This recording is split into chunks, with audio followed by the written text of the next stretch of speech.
ఈ రోజున మనం భక్తి చేసేటప్పుడు కొద్దిగా లోతుగా ఆలోచిస్తే మనం ఏమనుకుంటామంటే కానుక ఇవ్వటము, పరిచర్య చేయటము, వంట చేయటము, ఓడవటము, తొడవటము, కుర్చీలు వేయటము, లేకపోతే చేపలు వేయటము, ఇప్పుడు దాకా మనం జరిగించే పరిచర్యలన్నీ కూడా జరిగించి నేను బాగా దేవునితో నడుస్తున్నాను అనే ఒక అహము, ఒక ఈగో, ఒక వ్యతిరేకమైన చిన్న మనసు మనలో కనబడుతుంది. అసలు భక్తి అంటే అది కాదు. ఇవన్నీ కూడా భక్తులు కొన్ని పార్ట్స్. నువ్వు గుప్పలు విప్పేది ఉంది చూసావా, నువ్వు కానికి ఇచ్చేది ఉంది చూసావా, నువ్వు దశంభాగం ఇచ్చేవి చూసావా, పరిచర్య చేసావు చూసావా, వంట చేసావు చూసావా, ఈ పరిచర్యలన్నీ నువ్వు గుప్పలు విప్పునవన్నీ కూడా పరిచర్యలు కొన్ని పార్ట్స్ మాత్రం.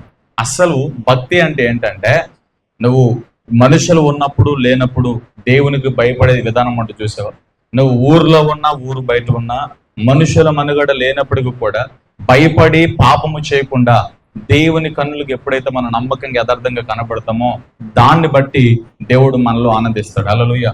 దేవునికి ఏ వ్యక్తి అయితే భయపడతాడో తన ప్రవర్తన అంతా కూడా ఒంటరితనంలో ఉంటాం చూసా, ఒంటరిగా ఉన్నప్పుడు మనుషుల మనుగడ లేనప్పుడు ఎవరో లేనప్పుడు ఎవరో మనల్ని గమనించినప్పుడు కూడా దేవుని కన్నులకు మనం యథార్థంగా పరిశుద్ధంగా కనబడితే దేవుడు మనతో మాట్లాడతాడు. ఇది మెయిన్ కావాల్సింది. దేవుని యొక్క ఏమేంటంటే నేను పరిశుద్ధుడిని కనుక నా యొద్దకు వచ్చిన వారు నన్ను ఆరాధించే వారు అందరూ కూడా పరిశుద్ధులుగా ఉండాలి. హల్లెలూయా. ఇప్పుడు నేను ఈ పని చేసే ఆ పని చేసే వండర్ఫుల్ అద్భుతం చేసావు, ఆ పనికి తగిన జీతాన్ని దేవుడు ఇస్తాడు. కానీ దేవుడు నీతో మాట్లాడాలంటే, దేవుడు మనతో నడవాలంటే, దేవుడు నీతో సాంగత్యం చేయాలంటే ఆయన పరిశుద్ధుడు కనుక మనం పరిశుద్ధులంగా మారాలి. హల్లెలూయా. నువ్వు దీవించబడ్డానికి, భూపరంగా దీవించబడ్డానికి ఈ విత్తనాలు, పరిచర్య విత్తనాలు, ధన విత్తనాలు, లేదు గుప్పలు విప్పిన విత్తనాలు, నువ్వు ఎన్ని రకాలుగా గుప్పలు ఎత్తావో, ఏ మనసుతో విత్తావో ఆ ఫలాన్ని ఖచ్చితంగా కోస్తున్నావు. కానీ దేవుడు మనతో మాట్లాడాలంటే, దేవుడు తను ఉద్దేశించిన ఉద్దేశం మన జీవితంలో బయలుపరచాలి అంటే, దేవుని సంకల్పం మన జీవితంలో జరగాలి అంటే ఖచ్చితంగా దేవునితో మనం నడవాలి. హల్లెలూయా. హానోకు 365 సంవత్సరాలు దేవునితో నడిచాడు. చదువుతుంటే చాలా షాక్. ఒక మనుషుడు దేవునితో ఒక్క రోజు సరిగ్గా సాంగత్యం చేయలేని రోజులు, ఒక గంట సేపు పట్టుమని మోకరించి దేవుని సన్నిధిలో చేతులు ఎత్తలేని రోజులు, ప్రసంగం చేయడానికి ఇష్టపడే రోజులు కానీ ప్రార్థన చేయడానికి ఇష్టపడని రోజులు. హల్లెలూయా. దేవుని కంటే ఎక్కువగా సుఖానుభవం అనిపించే రోజులు, అక్రమము విస్తరించిన రోజులు, ప్రేమలు చల్లారిపోయిన రోజులు ఈ రోజులు. హల్లెలూయా. ఆమేన్. 365 సంవత్సరాలు హానోక్కి అలా పాసిబుల్ అయింది. 365 సంవత్సరాలు ఎలా దేవునితో నడవగలిగాడు, మరణాన్ని చూడకుండానే హానోకుని దేవుడు ఎలా తీసుకోగలిగాడు. హల్లెలూయా. ఒక్కరోజు ఆలోచన చేద్దాం, ఒక్క రోజులో ఎన్ని నేరారోపణలు మన మీద దేవుడు మాపగలుగుతాడో, ఒక్క రోజులో ఎన్ని అబద్ధాలు మన బ్రతుకులు ఉంటాయి, ఒక్క రోజులో ఎంత ద్వేషం మనలో ఉంటది, ఎంత కక్ష మనలో ఉంటది. హల్లెలూయా. ఎంత కూడా మంచి మనలో ఉండదు. కానీ 365 సంవత్సరాలు హానోకు ఎలా నడవగలిగాడు. హల్లెలూయా. హానోకు 365 సంవత్సరాలు జీవించిన తర్వాత హల్లెలూయా బ్రతుకుతుండగా హల్లెలూయా చాలా మంది పిల్లలకు అన్నాడు. ఆమేన్. వాళ్ళు మెతుషలా. హల్లెలూయా. ప్రైజ్ లార్డ్ చెప్పండి. పరిశుద్ధ గ్రంథంలో ఎక్కువగా బ్రతికిన వ్యక్తి అతనే. హల్లెలూయా. ఎన్ని సంవత్సరాలు బ్రతికాడు? 969 సంవత్సరాలు కదా. హల్లెలూయా. 969 సంవత్సరాలు. అంత ఎక్కువ కాలం బ్రతకడానికి రీజన్ మీకు తెలుసా? హల్లెలూయా. జలప్రలయం, నోవా జలప్రలయం ఆల్రెడీ హానోకుకి దేవుడు దర్శనంలో చూపించేశాడు. హల్లెలూయా. ప్రకటన గ్రంథానికి ముందుగా ఉన్న గ్రంథం యోధా పత్రిక 1వ అధ్యాయం ఉంటుంది. యోధా పత్రికలో మనం 24, 25 వచనాల్లో చూస్తే యోధా గారు హానోకు గారిని ఒక ప్రవక్తని ప్రవచించాడు, ఒక ప్రవక్తని సూచించాడు. ఎందుకు ప్రవక్తని సూచించాడు అంటే జలప్రలయము రాకముందే, జలప్రలయం ఏర్పాటు చేయబడక ముందే నోవాహు జలప్రలయం వస్తుందని చెప్పి ఆల్రెడీ ఒక విజన్లో, ఒక దర్శనంలో హానోకు చూశాడు. హల్లెలూయా. అప్పుడు మెతుషెల పుట్టిన తర్వాత మెతుషెల హల్లెలూయా రండి కూర్చోండి. ప్రైజ్ హల్లెలూయా. మెతుషెల అనే పేరుకి ఒక భావం ఏంటంటే మరణం తర్వాత జరుగునుగా కానీ మాట అర్థం వస్తూ ఉంటుంది. మెతుషెల పుట్టిన తర్వాత హానోకు దేవునికి ఒక ప్రార్థన చేశాడు. ప్రభా, నువ్వు నాకు ఏదైతే జలప్రలయం చూపించావో అది నా కుమారుడు బ్రతికి ఉండగా రాకూడదు, నా కుమారుడు చనిపోయిన తర్వాత, మెతుషెల చనిపోయిన తర్వాతనే అది రావాలి అని చెప్పి దేవునికి ప్రార్థన చేశాడు. హానోకు యథార్థవంతుడు, నీతిమంతుడు కనుక, దేవుని మీద ఆధారపడిన వాడు కనుక మెతుషెల గురించి దేవుని సన్నిధిలో చేతులెత్తి ప్రార్థన చేసినప్పుడు దేవుడు హానోకు ప్రార్థన అంగీకరించి మెతుషెల మరణం అయ్యే వరకు కూడా భూమి మీదకి జలప్రలయం రానివ్వలేదు. హల్లెలూయా. హానోకు అంటే నిన్న మొన్నటి తరముడు కాదు. ఆదాము దగ్గర నుండి హానోకు 7వ తరముడు, అనగా 7 తరములు నడిచినట్లుగా దేవుని వాక్యంలో రాయబడింది. హల్లెలూయా, ప్రైజ్ లార్డ్. ఎందుకంటే హానోకు గొప్ప విశ్వాస వీరుడని హెబ్రీ పత్రిక 11వ అధ్యాయంలో కూడా మనం చూస్తాము. హానోకు దేవుని సన్నిధిలో ప్రార్థన చేశాడు. మెతుషెల మరణం తర్వాత జలప్రలయం రావాలి. దేవుడు ఎంత కృప కలిగిన వాడంటే, ఈ రోజున చాలా మంది ఆయన పూజించకపోతే, ఆయనకి ప్రార్థన చేయకపోతే నరకానికి దోషేస్తాడని చెప్పి చాలా మంది వాగిసాటాడుతూ మతోన్మత్తనతో మాట్లాడుతూ ఉంటారు. దేవుడు 965 సంవత్సరాలు ఆ రోజున ప్రజలందరూ కూడా మారు మనసు పొంది ఆయన తట్టు తిరుగుతారేమోనని చెప్పి దేవుడు దీర్ఘశాంతం వహించాడు. ఆ దినం నుండి ఈ దినం వరకు కూడా దేవుడు దీర్ఘశాంతం వహిస్తూనే ఉన్నాడు. హల్లెలూయా. మెతుషెల 969 సంవత్సరాలు బ్రతకడానికి మెయిన్ రీజన్ ఏంటంటే, అప్పటికే మనుషులందరూ కూడా ఘోరముగా పాపం చేస్తున్నారు. దేవుడు నరులను నిర్మించినందుకు దేవుని మనసు పరితాపం చెందినట్లుగా దేవుని వాక్యాలు రాబడింది. అదే విషయాన్ని నోవాహుతో కూడా దేవుడు పంచుకున్నాడు. ఆ విషయాన్ని నోవాహు కంటే ముందుగా హానోకుతో దేవుడు మాట్లాడాడు. హల్లెలూయా. ఆ ప్రజలందరి పాపములు, ప్రజలందరి అవిధేయత వలన భూమి మీదకి దేవుని ఉగ్రత రాబోతుంది. అదే ప్రళయము, జలప్రలయం, నోవాహు జలప్రలయం. అది మెతుషెల బ్రతికున్నంత వరకు రాకూడదు. మెతుషెల చనిపోయిన తర్వాత ఆ జలప్రలయం రావాలని హానోకు చేసిన ప్రార్థన దేవుడు అంగీకరించి మెతుషెల 969 సంవత్సరాలు బ్రతికి మరణించిన తర్వాత జలప్రలయాన్ని దేవుడు భూమి మీద తీసుకొచ్చాడు. హల్లెలూయా. ఆ రోజు నుండి ఈ రోజు వరకు దీర్ఘశాంతం జీవితూ ఉన్నాడు. చాలా రాకడ ప్రసంగాలు మనం వెంట ఉంటూ, ఇదిగో దేవుడు వస్తున్నాడు, అదిగో దేవుడు వస్తున్నాడు అంటే చాలా మంది చాలా సంవత్సరాల నుంచి చెప్తున్నారని మీ పాస్టర్లందరూ, మీ క్రైస్తవులందరూ అంతే, దేవుడు ఎక్కడ వస్తాడు, దేవుడు రాడు అని చెప్పి కొంతమంది మూర్ఖంగా మాట్లాడతారు. దేవుడు ఎందుకు ఆలస్యం చేస్తున్నాడు తెలుసా? ఆయన వాగ్దానముల గురించి ఎప్పుడు ఆలస్యం చేయడు. దేవుడు నీకు నాకు ఇచ్చిన వాగ్దానాల గురించి ఎప్పుడు ఆలస్యం చేసేవాడు కాదు. ఆయన తగిన సమయాన్ని బట్టి వాగ్దానం నెరవేర్చగలిగిన వాడు. ఎందుకంటే యేసు ప్రభు నమ్మదగిన వాడు. కానీ రాకడ విషయంలో ఎందుకు ఆలస్యం చేస్తున్నాడు, రాకడ విషయంలో ఎందుకు దీర్ఘశాంతం వహిస్తున్నాడు అంటే, ఆయన వస్తే నువ్వు నేను నరకానికి వెళ్ళిపోతాం. ఇంకా సరి చేసుకోవాల్సినవి, ఆయన కొలతలో సరితూగవలసినవి చాలా ఉన్నాయి, నేర్చుకోవాల్సినవి చాలా ఉన్నాయి, సరి చేసుకోవాల్సినవి చాలా ఉన్నాయి. కనుక నీవు నేను ఆయన రాకడలో, ఆయన రాజ్యంలో ఉండడానికి, ఎత్తపడడానికి దేవుడు మన ఎడల దీర్ఘశాంతం చూపుతున్నాడు. మెతుషెలకి 969 సంవత్సరాలు ఎందుకు బ్రతకనవాలి? 100 సంవత్సరాలకు 200 సంవత్సరాలకు చంపేవచ్చు, చంపేసి జలప్రలయం ప్రకటించవచ్చుగా దేవుడు. కానీ ఆ రోజును కూడా దేవుడు ఎంత దీర్ఘశాంతం చూపించాడంటే, ఆ రోజును కూడా జనులు ఎవరైనా మారతారేమోనని, ఆయన తట్టు తిరుగుతారేమోనని, సృష్టికర్త వైపు స్మరణకు తెచ్చుకుంటారేమోనని చెప్పి ఆ సమయంలో కూడా దేవుడు దీర్ఘశాంతాన్ని వహించాడండి. అలా అదే దీర్ఘశాంతం యేసు ప్రభు ఈ రోజుకి కూడా వహిస్తూ ఉన్నాడు. తండ్రి కుడిపార్శ్వమున మన ప్రధాన యాజకుడిగా ఆయన ఆసీనుడయ్యి మనందరి పక్షంగా ఆయన ప్రార్థన చేస్తున్నాడు, విజ్ఞాపన చేస్తున్నాడు. ఒకవేళ ఆయన ఇప్పుడు వస్తే ఇక్కడ ఒక్కరు ఎత్తబడరు,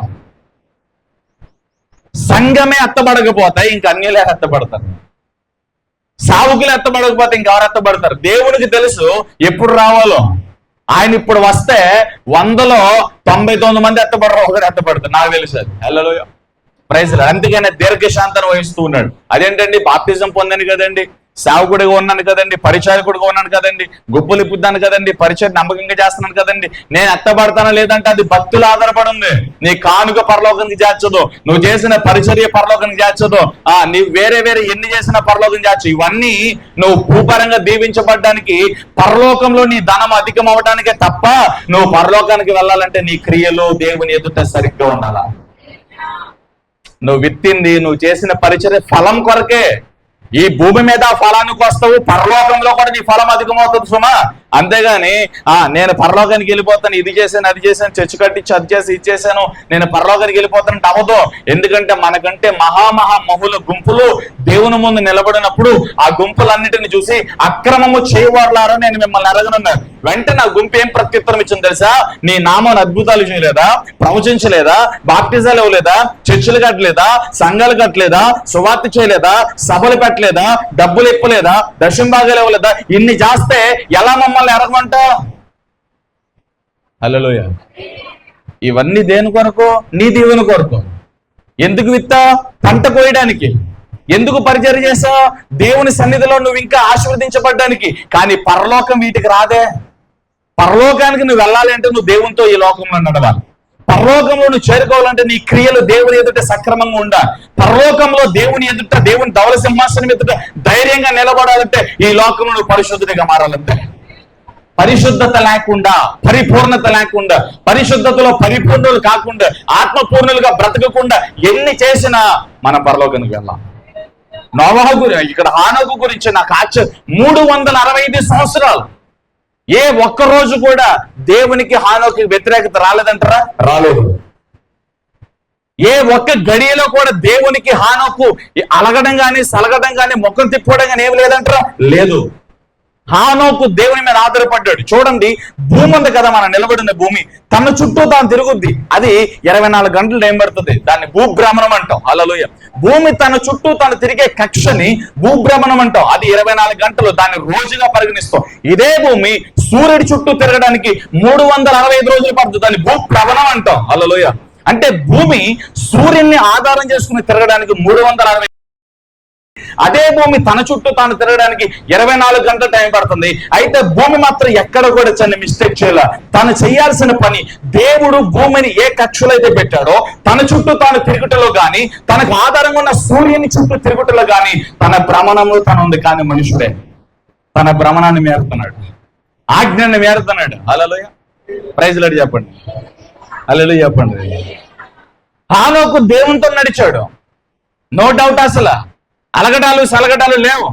ఖచ్చితంగా దేవునితో నిందారాత్రిగా నిశ్చయ మనుషులుగా ఉన్నాడు. కనుకనే మరణము చూడకుండా హానోకు దేవుని చెందికి వెళ్ళిపోయాడు. అంతే.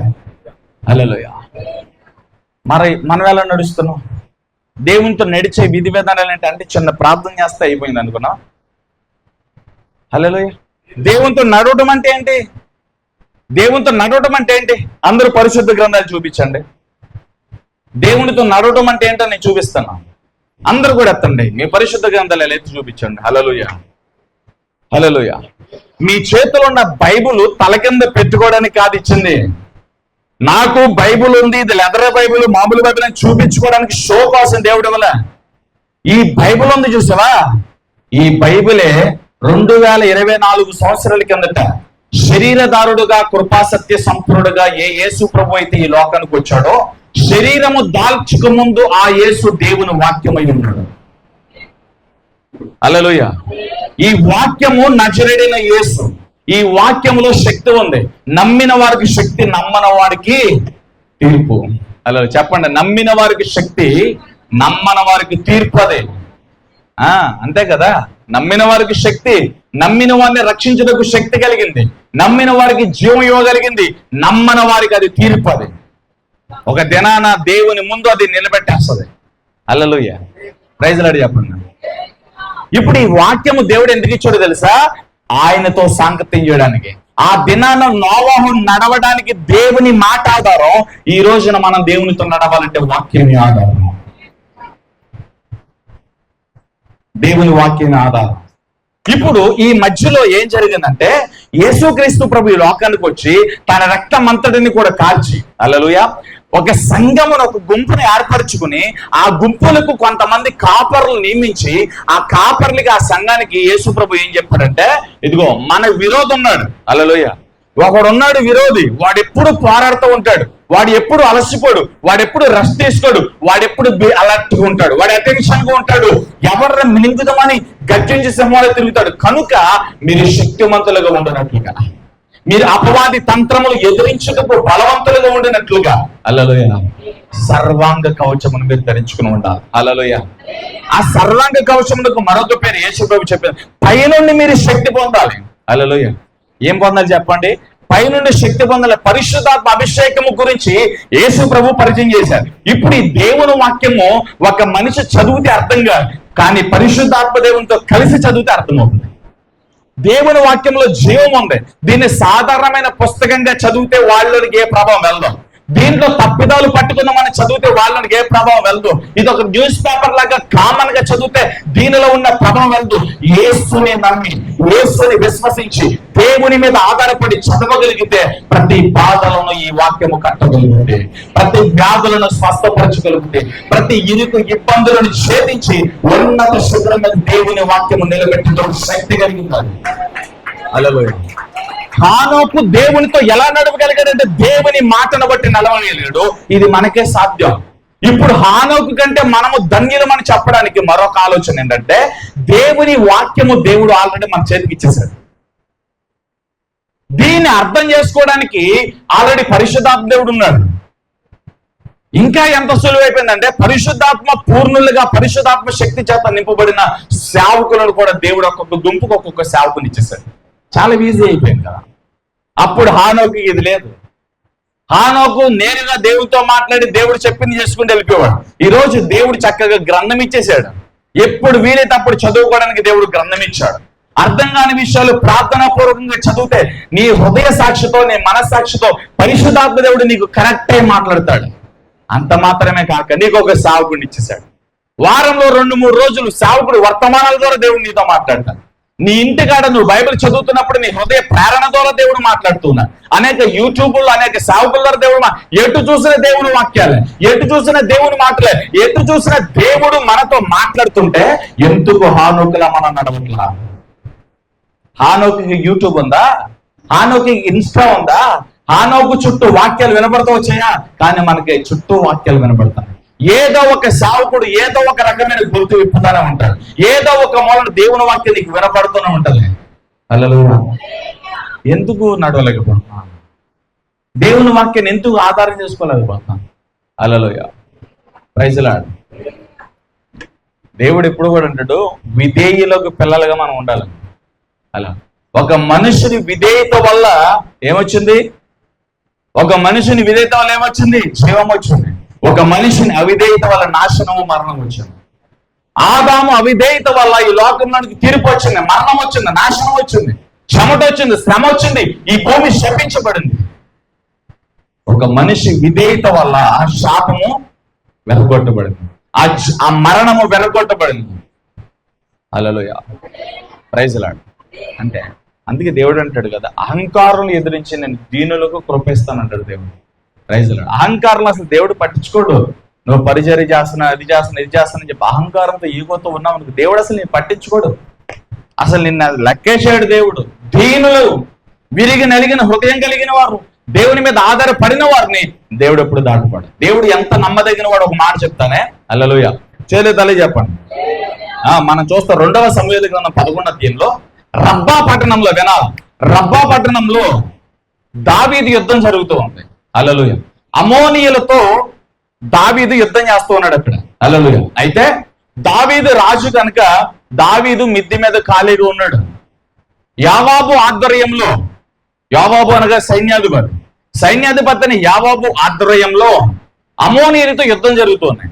అమోనీయులతో యుద్ధం జరుగుతూ ఉండగా దావీదు ఏం చేశాడంటే మిద్దె పైన అటు ఇటు తిరుగుతూ రెస్ట్ తీసుకుంటూ ఉన్నాడు. హల్లెలూయా. ఆ టైంలో ఒక స్త్రీ, బెత్షెబా అనే స్త్రీ స్నానం చేయడం చూసి ఆమెను తీసుకొచ్చి ఆయన శ్రేణించి పాపం చేస్తాడు. హల్లెలూయా. చేయదలయ్యా. చేయొచ్చా పని? రాజు కదా, చేయొచ్చా? రాజు అహంకారంతో అలా ఉండొచ్చా? అధికారం ఉంది కదని చెప్పి ఏది పడితే అనొచ్చా? నీకు డబ్బు ఉంది కదని చెప్పి ఏది పడితే చేయొచ్చా? నోరు ఉంది కదని చెప్పి ఏది పడితే మాట్లాడచ్చా? నా కన్నులని, నా నోరని, నీ ఇష్టానుసారమైన చూపులను చూడొచ్చా? నీ కన్నులవి, నీ చేతులవి, అసలు నీకేముంది? మనందరం కూడా వెలపెట్టబడి కొనబడిన వారం కదా. కొన్ని సందర్భం నా నోరేంటి, నా ఇష్టమేంటి నేను మాట్లాడుతాను అంటారు. నా చెయ్యండి, నా ఇష్టమేంటి అంటారు. నా డబ్బు ఏంటి, నేను ఎలాగైనా ఖర్చు పెట్టుకుంటాను అంటారు. హల్లెలూయా. నాది నాది అనే ఇది వస్తుంది. దావీదు కూడా ఎలా కలిపి నేను రాజుని కదా, నేను అధికారిని కదా అని పాపము చేయడానికి సునాయాసంగా తీసుకొచ్చేసాడు, పాపం చేశాడు. ఇప్పుడు ఆ పాపాన్ని కప్పు పెట్టుకోవడానికి ఉరియాని పిలిపించాడు. హల్లెలూయా. ఉరియాతో పాటు యావాబు కూడా వచ్చాడు. చెల్లి చెప్పండి. దావీదు ఏమన్నాడు తెలుసా? అంతా క్షేమేనా? యుద్ధం బాగా జరుగుతుందా? ఏంటి విషయాలు? ప్రజలందరూ క్షేమమేనా అని సైన్యాధిపతిని యావాబుని అడిగాడు. యావాబుకి పిచ్చకోపం వచ్చింది. రాజే కావచ్చు కానీ దావీదు మీద పిచ్చకోపం వచ్చింది. ఎందుకంటే యుద్ధమును గురించిన సమాచారం చెప్పాల్సిన బాధ్యత యావాబుది కాదు, ఉరియాది కాదు. యుద్ధ సమాచారమును జారవేసే గుంపు ఇంకోటి ఉంది. ఎప్పటికప్పుడు మన వాళ్ళు గెలుస్తున్నారో వాళ్ళు గెలుతున్నారో, వాళ్ళు ఎంతమంది జరిగి మన యుద్ధం యొక్క ప్రతి సిచ్యువేషన్ ని చెప్పే గుంపు ఇంకోటి ఉంది. వారు సమాచారాన్ని తీసుకురావాలి. సమాచారపు గుంపును వదిలిపెట్టేసి యుద్ధము జరిగించే సైన్యాధిపతి యోవాబును ఉరియాని పిలిచాడు. హల్లెలూయా.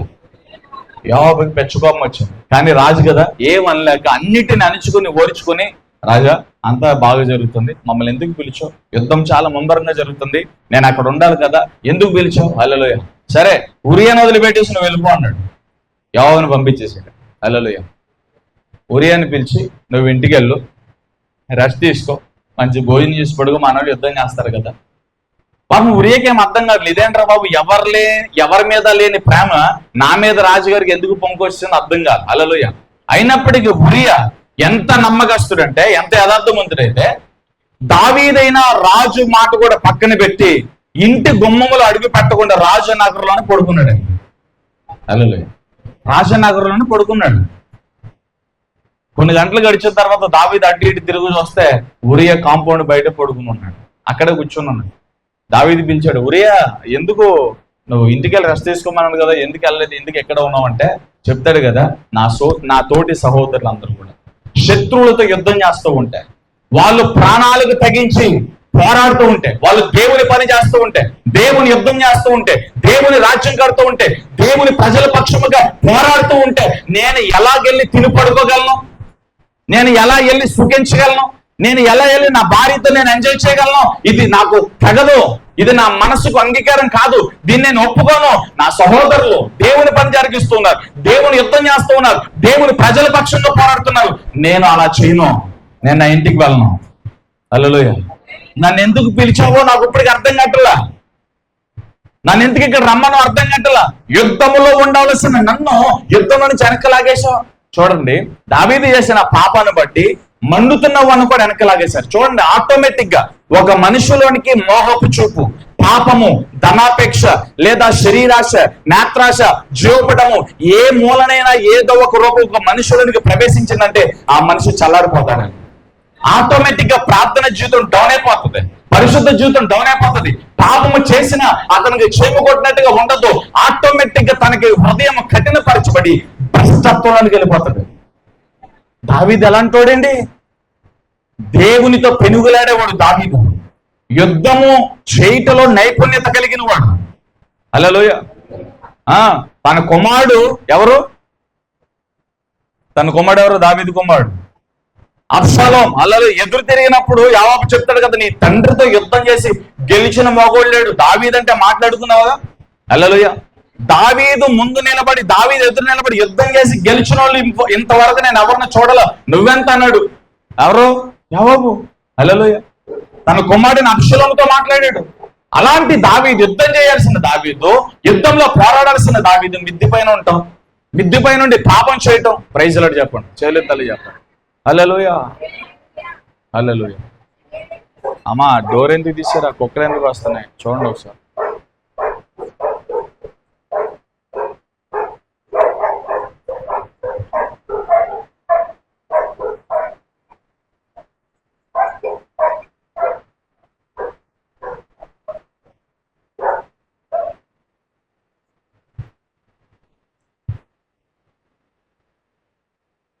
Praise lord. రెండు చేతులు పోయి తల్లి చెప్పండి. హల్లెలూయా. ఉరియాకి ఏం అర్థం కావట్లా. దావీదు అలాగే నిలబడి ఉరియా వైపు చూసి ఏం చేయలేక, ఇక వీడు మాట వినేటట్లుగా లేడు అని చెప్పి హల్లెలూయా ఉత్తరం రాశాడు. ఎవరికి రాశాడు? సైన్యాధిపతి యోవాబుకి రాశాడు. ఇదిగో ఎక్కడైతే యుద్ధం ముమ్మరంగా జరుగుతుందో అక్కడ హల్లెలూయా ఉరియాని చంపించేసే. హల్లెలూయా. ఏమి తెలియని అమాయకుడు తన చావు కవర్ని చల్లగా తీసుకెళ్లి యోవాబు చదివించాడు. యోవాబు ఓపెన్ చేసి తీసి చదివితే తన మరణ వార్త. ఉరియా వైపు చూసి యోవాబుకి కళ్ళ నీళ్ళు వచ్చినాయి. రాజు కమాండ్ కదా, రాజు ఆజ్ఞ కదా, అది తీసుకెళ్లి తన ప్లేస్ యుద్ధములో మొదటి స్థితిలో ఉండేది కాదు. హల్లెలూయా. ఈ ఉరియా అనేవాడు 6వ లైన్లోనో 7వ లైన్లో ఉండి చేయాలి. అలాంటి 6వ లైన్లో 7వ లైన్లో ఉండవలసిన వ్యక్తిని తీసుకొచ్చి మొదటి లైన్లో పెట్టారు. ఏమవుతుంది? యుద్ధము నైపుణ్యత కలిగి చాలా వేగంగా ఆ కత్తి పట్టుటలో ఈటి విషయం నైపుణ్యత కలిగిన వారు ముందు వరుసలో ఉంటారు. అనగా సీనియర్స్ ఉంటారు మన భాషలో చెప్పాలంటే. ఆ సీనియర్స్ తర్వాత వారికంటే కొద్దిగా తక్కువ, వారికంటే కొద్దిగా తక్కువ, ఇలాగా వారు నైపుణ్యతను బట్టి వాళ్ళు యుద్ధ రంగంలో స్టెప్స్ గా ఉంటారు, మెట్టులుగా ఉంటారు. హల్లెలూయా. అంటే గుంపులుగా ఉంటారు.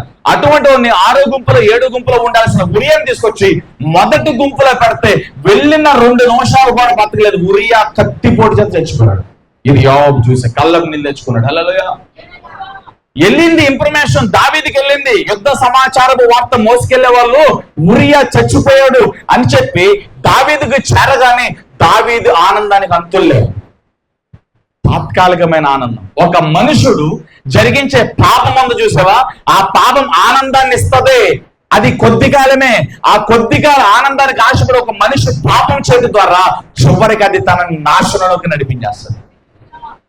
పాపం చేసేటప్పుడు 5-10 నిమిషాల సుఖం కోసం, ఒక సిగరెట్ కోసం, మందు కోసం, 3 గంటల సినిమా కోసం, 5-10 నిమిషాల జోక్స్ కోసం చాలా చాలా చాలా చాలా ఎంటర్టైన్మెంట్ కోరుకుంటాము. కానీ ఆ ఎంటర్టైన్మెంట్ ఏం చేస్తుంది తెలుసా? హల్లెలూయా, 6 అగ్నిగుండాలను ఒక మనిషిని తీసుకెళ్తుంది. ఇక అక్కడ నుండి చేర్చబడాలి, అక్కడ నుండి బయటికి రాలేని గొప్ప అగాధంలోనికి, అగ్నిగుండంలోనికి మనిషిని తీసుకెళ్ళిపోతుంది. అందుకే ద్వితీయోపదేశం, నీ పాపము నిన్ను పట్టుకోని, నిన్ను ఎవడో పట్టుకోవసరం లేదు తెలుసా? నువ్వు పాపం చేస్తే ఎవడో పట్టుకోవసరంలా, ఎవడో నేను తరమవసరంలా, నీ పాపమే నిన్ను పట్టుకుని మరణానికి అప్పగిస్తాను. దాన్నే లోక భాషలో కర్మ అంటాం. కర్మ అంటాం చూసావా? వాడు కర్మరా బాబు, వాడు ఎలా చేశాడు అలా చేశాడు, అందుకే రాడగైతే కర్మరా అంటాం చూసావా? ఎస్, బైబిల్ అదే చెప్తుంది. నువ్వు ఏది విత్తావో అది కోస్తావు, ఏది కొలిచావో అది కొలవబడుతుంది. నువ్వు నోటితో ఏది మాట్లాడావో అదే. నువ్వు మనసుతో విత్తావా, నోటితో విత్తావా, మంచి మాట ఇస్తే మంచి ఫలాన్ని వస్తావు. అందుకే you respect and take respect అంట. మర్యాద ఇవ్వు, మర్యాదను పొందు. హల్లెలూయా, ప్రైజ్ లార్డ్ చెప్పండి, జయలలిత చెప్పండి. నువ్వేది విత్తుతావు అదే కోస్తావు, నువ్వేది మాట్లాడతావు అదే కోస్తావు, నువ్వేది చేస్తావు అదే కోస్తావు. దేవుడు ఎక్కిరింపబడతాడా? నెవర్. నువ్వేది చేసావు అదే. హల్లెలూయా, ప్రైజ్ లార్డ్ చెప్పండి. దావీదు ఆనందానికి హద్దులు. అర్రే ఊరియా చచ్చిపోయాడా, అమ్మషా అంటే తన పాపాన్ని కప్పు పెట్టుకోవడానికి నీతిమంతుడైన ఉరియాని చంపించేశాడు. హ్యాపీగా కూర్చున్నాడు, ఏసీ గదిలో కూర్చున్నాడు. యుద్ధంలో అమ్మోనియలు ఓడిపోయారు, ఇశ్రాయేలు ప్రజలకి చక్కగా విజయం వచ్చేసింది. ఎవరికో వాళ్ళు చక్కగా ఆనందంగా సంతోషంగా ఇంటికి వచ్చేసారు. దావీదు చక్కగా రష్లో ఉన్నాడు. హల్లెలూయా, హల్లెలూయా. ఇప్పుడు దేవుడు దావీదు పక్షంగా మారాలా, ఉరియా పక్షంగా మారాలా? మీరే చెప్పండి. ఉరియాని దేవుడు ఎప్పుడన్నా పిలిచాడా? ఉరియాతో దేవుడు ఎప్పుడన్నా మాట్లాడా? ఉరియాని దేవుడు ఎప్పుడన్నా దర్శించాడా? లేదు. కానీ దావీదు దేవునికి తెలుసు. దావీదుని దేవుడే పిలిచాడు. దావీదు యొద్దకు ప్రవక్తని సమూయేలుని దేవుడే పంపించాడు. గొర్రెల కాపరిగా ఉన్న దావీదుని దేవుడే అభిషేకించాడు. సౌలుని దావీదు చేతికి దేవుడు అప్పగించాడు. అనేక రాజులను, అనేక జాతులను, అనేక దేశస్తులను దావీదు చేతికి దేవుడు అప్పగించాడు. దావీదు దేవుని హృదయానుసారుడు. ఎస్. దావీదు దేవుణ్ణి ఎరిగిన వ్యక్తి. ఎస్. దావీదు నోట దేవుడు ఉన్నాడు, దేవుడు నోట దావీదు ఉన్నాడు. దావీదు దేవుని చేతిలో ఉన్నాడు. ఇప్పుడు దావీదు పక్షంగా దేవుని తీర్పు రావాలా, ఉరియా పక్షంగా దేవుని తీర్పు రావాలా? హల్లెలూయా. దేవుని తీర్పు ఎప్పుడు సత్యమే, దేవుని తీర్పు ఎప్పుడు న్యాయమే. మనకే అన్యాయము అక్రమం ఉంటుంది. మన కులస్తుడైతే, మనకు తెలిసినోడైతే తప్పు మనోడిదైనా మనోడిని వెనకేసుకొస్తాం. అవతల మనకు తెలియకపోతే, వాళ్ళు మన కులం కాకపోతే, మన ఊరు కాకపోతే వారిని ఎండగట్టేస్తాం. దేవుని తీర్పు మనుషుల తీర్పు భిన్నంగా ఉంటుంది. దేవునికి కులము, మతము, వర్గము, భాష, ప్రాంతం ఏమీ లేదు. అందరికైన దేవుడు, భూమి మీద ఉన్న ప్రతి ప్రజకైన దేవుడు, మంచివారి మీద చెడ్డవారి మీద ఆయన ఒకే రకమైన వర్షాన్ని కురిపిస్తున్న దేవుడు. హల్లెలూయా. దావీదు రాజే కావచ్చు, దావీదు అభిషక్తుడే కావచ్చు, దావీదు దేవుని ఆత్మను పొందినవాడే కావచ్చు, దావీదు పాస్టర్ గారే కావచ్చు, రాజే కావచ్చు, అభిషక్తుడే కావచ్చు, ఏదైనా కావచ్చు, దావీదు తప్పు చేశాడంటే దావీదు ఏమనుకున్నాడంటే, నేను అధికారిని కదా, రాజుని కదా, అధికారం ఉంది కదా, అభిషేకం ఉంది కదా, నేను ఏది చేసినా పర్లేదు అనుకున్నాడు. వెంటనే సమూయేలు అప్పటికే మృతునంది నాతాను ప్రవక్తను లేపి దేవుడు వాడుకుంటున్న సందర్భంలో నాతాను అనే ప్రవక్తను దావీదు పురానికి దేవుడు నడిపించాడు. దావీదు పురానికి నాతాను వచ్చాడు. హల్లెలూయా. దావీదుతో మాట్లాడుతూ ఉండగా అప్పటికి చాలా సంతోషంగా ఉన్నాడు, ముఖం మెరిసిపోతుంది. హల్లెలూయా. దావీదుతో తాను చేసిన తప్పుని, తాను చేసిన పాపాన్ని ముందు పెట్టాడు అంతే. హల్లెలూయా. దావీదు ఏడవడం మొదలుపెట్టాడు. ఎక్కడే దావీదు దగ్గర మనం నేర్చుకోవాల్సిన విషయం, అక్కడ ఉరియా దగ్గర మనం నేర్చుకోవాల్సిన 2 విషయాలు చూడండి. ఉరియాని సుఖపడమని, భార్య దగ్గరికి వెళ్ళమని, ఆహారం తినమని, అన్ని రకాలుగా దావీదులో నుండి అపవాది ఉరియాని ట్రాప్ చేశాడు. హల్లెలూయా. దావీదు ఉరియాని ట్రాప్ చేసిన విషయంలో 3 వచ్చేసింది. నేత్రాశ వచ్చింది, శరీరాశ వచ్చింది, జోడమ్మ వచ్చింది. హల్లెలూయా. భార్య దగ్గరికి పో అన్నాడు, ఇష్టం వచ్చింది తినమన్నాడు, నీకు నచ్చినట్లుగా బ్రతకన్నాడు, ఇంటికి వెళ్ళిపోయి రెస్ట్ తీసుకున్నాడు, యుద్ధం చేయాల్సిన పనే లేదన్నాడు. కానీ దాన్ని ఒప్పుకోలేదు. ఉరియా పక్షంగా దేవుడు పోరాడడానికి, ఉరియా మరణించిన తర్వాత తనకి జరిగిన అన్యాయాన్ని ఎండగట్టడానికి దేవుడు నాతాను ప్రవక్తని ఎందుకు లేపాడో తెలుసా? ఉరియా నమ్మకస్తుడు కనుక, ఉరియా బాధ్యత కలిగిన వ్యక్తి కనుక, ఉరియా దేవుని కనుదృష్టిలో ఉన్నాడు కనుక, ఉరియా తన ప్రవక్తనంతటిని అధికారానికి ఒప్పించుకున్నాడు కనుక, ఉరియా దేవుని పనుల నమ్మకమైన పాత్రుడు కనుక. అలా ఈరోజు నువ్వు కూడా ఇదే పరిస్థితులు ఉన్నావేమో, అన్నా నాకు అన్యాయం జరుగుతుంది, నాకున్న పైనున్న వారందరూ ధనవంతులు, రాజకీయ నాయకులు, గొప్పవారన్నా వారి ముందు నేను నిలబడలేకపోతున్నా, వారి ముందు నేను మాట్లాడలేకపోతున్నా, అందరూ నాకు వచ్చే బెనిఫిట్స్ పోగొడుతున్నారు, మ్యారేజ్ అవనట్లేదు, జాబ్ రానవట్లేదు, నా విషయంలో నేను చాలా ఇబ్బంది పడుతూ ఉన్నాను. హల్లెలూయా. ఇలాంటి వారు ఎవరైనా ఉంటే మీకు ఒక శుభవార్త. హల్లెలూయా. నీకు పైనున్న మనుషులు, గొప్పవారు కావచ్చు, ధనవంతులు కావచ్చు, రాజులు కావచ్చు, రాజకీయ నాయకులు కావచ్చు, అధికారులు కావచ్చు, ఎవరైనా కావచ్చు, నీ పక్షం ఉన్న దేవుడు సైన్యములకు అధిపతి. హల్లెలూయా. హల్లెలూయా. ఉరియా పక్షంగా ఉన్న దేవుడే నీ దేవుడు. ఉరియా జీవితంలో కలిగించుకున్న దేవుడే నీ దేవుడు. నీకు అన్యాయం జరుగుతుందా? దేవుడు ఎంతవరకు మౌనంగా ఉండాలి అంతవరకు మౌనంగా ఉంటాడు. దేవుని సమయం ముగించబడిన తర్వాత నీ విరోధుల దవడ ఎముకలు పగలగొంటున్నాడు దేవుడికి చెప్పడం. హల్లెలూయా. దేవుడు కూడా దీర్ఘశాంతమై ఉండి ఎంతవరకు అయితే ఒక సమయాన్ని కేటాయించాడు, ఆ సమయం వరకు దేవుడు వెయిట్ చేస్తాడు. ఆ సమయం దాటిన తర్వాత దేవుడు నీ దగ్గరకు వస్తాడు. మీకు ఎగ్జాంపుల్ చెప్పాలంటే, నీకు పిల్లలు ఉన్నారు, ఆడుకుంటూ ఉండగా నీ పిల్లల కంటే పెద్ద వయసులో ఉన్న వాళ్ళు చెడమాడ 4 డబ్బులు కొట్టిస్తారనుకో, నీ పిల్లలు వచ్చి మమ్మీ అని డాడీ అని చెప్పి యాజ్ పేరెంట్స్ గా మనగా కంప్లైంట్ చేస్తారు కదా, మమ్మీ డాడీ నేనేం చేయాలో నన్ను ఇలా కొట్టారు అంటే, సరేరా నేను అడుగుతానని చెప్పి ఫస్ట్ సార్ ఊరుకుంటారు. మరలా ఇదే రిపీట్ అయింది అనుకో, మరలా వచ్చి పిల్లలు కంప్లైంట్ చేస్తారనుకో, రెండోసారి ఏం చేస్తామంటే కోపం వస్తుంది. అరే ఫస్ట్ సారి ఏదో ఊరుకున్నాను, రెండోసారి ఏంటి ఎలా వచ్చింది, ఎందుకు కొడతారు పద్దాక అని చెప్పి ఆటోమేటిక్ కోపం వచ్చి రెండోసారి రియాక్ట్ అవుతాం, వెళ్ళి అడుగుతాం. హల్లెలూయా. అడిగి వచ్చేస్తాం, ఏం యుద్ధాలు చేయం, అది తప్పు బాబా అలా చేయకూడదు, ఎందుకు కొడతాం, మాటికి ఏదైనా చేస్తాం మాకు చెప్పు, అంతేగాని వాళ్ళు కొట్టకూడదని మన భాషలో మనం చెప్పేస్తాం. హల్లెలూయా. మూడోసారి కూడా రిపీట్ అయింది అనుకో, హల్లెలూయా చెప్తావా, పట్టుకొని లాక్కొచ్చేస్తాం. హల్లెలూయా. తర్వాత దేవుడు కూడా ఏం చేస్తాడో తెలుసా? నీకు అన్యాయం చేస్తున్నప్పుడు, అక్రమం చేస్తున్నప్పుడు, నేను కావాలని నష్టపరుస్తున్నప్పుడు, కావాలని ఇబ్బంది పెడుతున్నప్పుడు దేవుడు చూస్తూ ఉన్నాడు. హల్లెలూయా. కొన్ని సందర్భాలనే దేవుడు ఊరుకుంటాడు, కొన్ని సందర్భాల తర్వాత దేవుడు కలగజేసుకుంటాడు. నీకు విరోధంగా లేచిన వారు, నీకు వ్యతిరేకంగా మాట్లాడిన వారు, లేని ఉన్నవి నీ మీద చెప్పిన సాడీలోనే చూసావా, అవన్నీ కూడా నీకు దేవునికరంగా దేవుడు మార్చేస్తాడు. హల్లెలూయా. మన ఊరుకుందే దేవుడు ఊరుకుంటాడా? ఊరుకోడు. హల్లెలూయా. ప్రైజ్ లార్డ్ చెప్పండి. ఉరియా బలహీనుడు, బలవంతుడైన దావీదు చేతిలో మోసగించబడ్డాడు, తన భార్య నష్టపోయింది, తాను నష్టపోయాడు, ఆఖరికి ప్రాణం కూడా పోయింది. దేవుడు ఊరుకున్నాడా? యాక్చువల్గా దేవుడు దావీదు పక్షంగానే ఉండాలి కదా. దావీదుని అభిషేకించింది, దావీదుని రాజు చేసింది, దావీదుకి అన్ని ఇచ్చింది దేవుడే కదా, మరి దావీదునే సపోర్ట్ చేయాలి. కానీ దేవుడు నమ్మదగిన వాడు. తప్పు తప్పే, న్యాయం న్యాయమే, ఆయన తీర్పు సత్యం అంతే. తప్పు నేను అంగీకరించడు. పాస్టర్ కావచ్చు, ప్రసంగుడు కావచ్చు, సువార్తికుడు కావచ్చు, గొప్ప విశ్వాసం కావచ్చు, నువ్వు ఎవడైనా కావచ్చు, నువ్వు పాపం చేసావు దేవుడు నేను విడిచిపెడతాడంతే. నువ్వు తప్పు చేసావు దేవుడు విడిచిపెడ, నిర్మోహంగా చెప్తున్నానంతే. మొహమాటం ఏమీ లేదు. యేసు ప్రభులు ఏ పాపం లేదు, మనందరి పాపములు యేసు ప్రభు రాజ్య భుజం మీద, ఆయన భుజం మీద మోపబడిగా మన పాపములను ఆయన మీద పడగా ఆయన అపవిత్రుడిగా మారినప్పుడు తండ్రి యేసు ప్రభుని విడిచిపెట్టాడు. అందుకే అంటాడు కదా, నా దేవా నా చేయాల విడిచింది. ఆయన ఏ పాపం చేయలే, మన పాపములు ఆయన మీద పడినప్పుడు తండ్రి ఎంత పరిశుద్ధుడండి. హల్లెలూయా. ప్రైజ్ లార్డ్ చెప్పండి. దావీదు పక్షంగా మాట్లాడాలి కదా, దావీదు పక్షంగా మాట్లాడలేదు, ప్రవక్తను పంపించాడు దావీదుతో మాట్లాడు.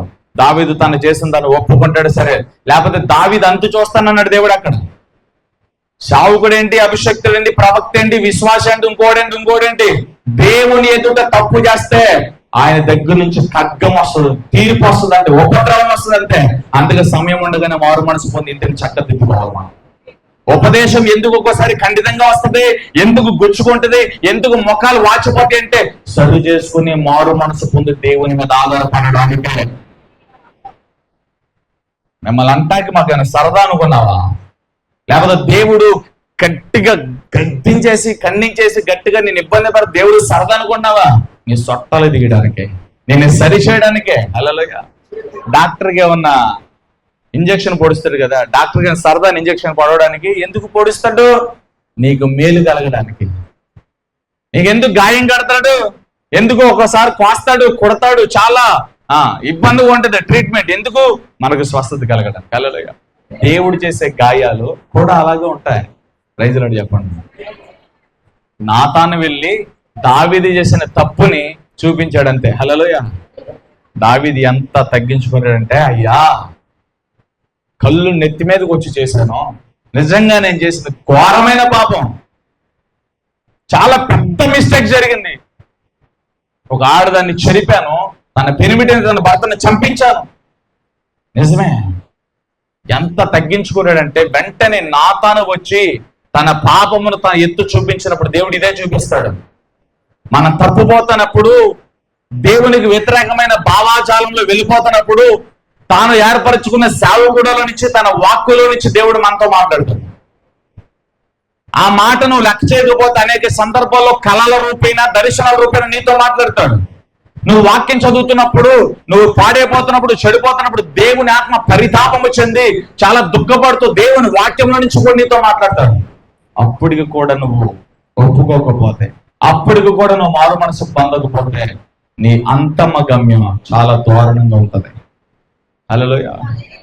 దావీదు యొద్దకు దేవుడు తన ప్రవక్తను పంపించి తను చేసిన మిస్టేక్, తన పాపమును చెప్పగానే దావీదు జీరో అయిపోయాడు.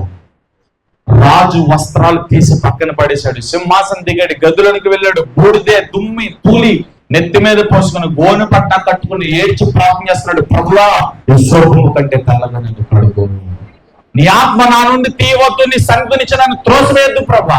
తాను కార్చిన కన్నీటి చేత తన బొంత త్రేలినంతగా రాయబడింది.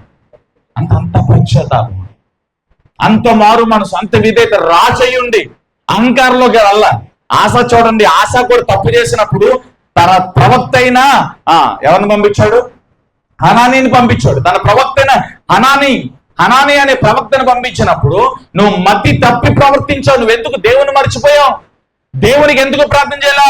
మనుషులను ఎందుకు ఆధారం చేసుకున్నావు అని చెప్పి దేవుని ప్రవక్త అయిన హనానీని పంపించినప్పుడు, దీర్ఘదర్శుడైన హనానీ ప్రవక్త వచ్చి ఆశతో మాట్లాడినప్పుడు ఆశ ఏం చేశాడు తెలుసా? ఆ ప్రవక్తని తీసుకెళ్ళి అరెస్ట్ చేశాడు.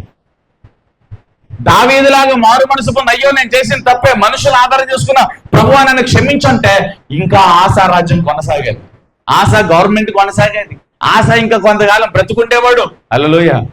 ఆశ దేవుని ప్రవక్త మీద తిరగబడి, దేవుని సేవకుని మీద తిరగబడి, సేవకుని తీసుకెళ్లి జైల్లో పెట్టి చాలా రకాలుగా బాధ పెట్టాడు. హల్లెలూయా. వెంటనే దేవుడు ఆశను ముట్టాడు. పాదములలో, కాలలో, అరిపాదములో జబ్బు పుట్టి చచ్చిపోయాడు. హల్లెలూయా. ప్రైజ్ లార్డ్ చెప్పండి. వెంటనే దావీదు ప్రార్థన గదిలోనికి వెళ్ళి ప్రార్థన చేశాడండి. ప్రభువా నన్ను క్షమించు ప్రభువా. హల్లెలూయా. అధికారం ఉంది కదా, డబ్బు ఉంది కదా, నోరు ఉంది కదా, కళ్ళు ఉన్నాయి కదా, ఆలోచన ఉంది కదా అని చెప్పి నీ స్వనీతి మీద ఆధారపడి డబ్బుని ఎలా పడితే అలాగే ఖర్చు చేసి నీ ఇష్టానుసారంగా నువ్వు నడిస్తే నువ్వు చాలా నష్టంలోకి వెళ్తావు, చాలా ప్రబోధాలోకి వెళ్తావు. హల్లెలూయా. ప్రైజ్ లార్డ్ చెప్పండి. అహంకారం మనకు పనిచేయదు, డబ్బు అన్ని విధాలా అవదు. ధనవంతులైన వారు మట్టిలో కలిసిపోయారు. రాజ్యాల్ని ఒంటి చేతితో పిల్లేరితో పరిపాలన చేసిన మహులే మట్టిలో కలిసిపోయారు. హల్లెలూయా. ప్రజలు చెప్పండి. చూడండి, ఐగుప్తీయులు 430 సంవత్సరాలు ఇశ్రాయేల్ ప్రజలు తొక్కిపెట్టి నారు తీశారు. ఏడుస్తున్నారు, అర్థిస్తున్నారు, దేవా మమ్మల్ని కరుణించు, కృపచూపు, మెస్సీని రక్షకుని పంపించని చెప్పి ఏడుస్తూ వచ్చారు. 430 సంవత్సరాలు ఐగుప్తి అహంకారంతో పరిపాలన చేసిన ఇశ్రాయేల్ ప్రజల్ని ఏమైంది? ఐగుప్తి ఇశ్రాయేల్ ప్రజల ముందు నిలబడగలిగిందా? ఫరో నిలబడగలిగాడా? ఏ నీటిలో అయితే, ఏ సముద్రంలో అయితే ఆరిన నేల మీద తన ప్రజలను నడిపించాడో అదే సముద్రంలో ముంచిపడేశాడు దేవుడు. అందుకే అహంకారులను ఎదిరించి దీనులకు కృపిస్తాడు. దేవుని వాక్యాన్ని ఆధారం చేసుకుని నడుస్తావా? ఆనోకు 365 సంవత్సరాలు ఎలా నడవగలిగాడు? దేవుని వాక్యాన్ని ఆధారం చేసుకున్నాడు. పరిశుద్ధాత్మ దేవుడు వచ్చి మనల్ని ఎలా నడిపిస్తాడు? దేవుని వాక్యం ఆధారంగా నడిపిస్తాడు. ప్రవచనము గాని, దర్శనము గాని, లేకపోతే వాగ్దానం గాని, ఏదైనా గాని వాక్యం ఆధారంగానే ఉండాలి, కానీ వాక్యానికి భిన్నంగా ఉండకూడదు.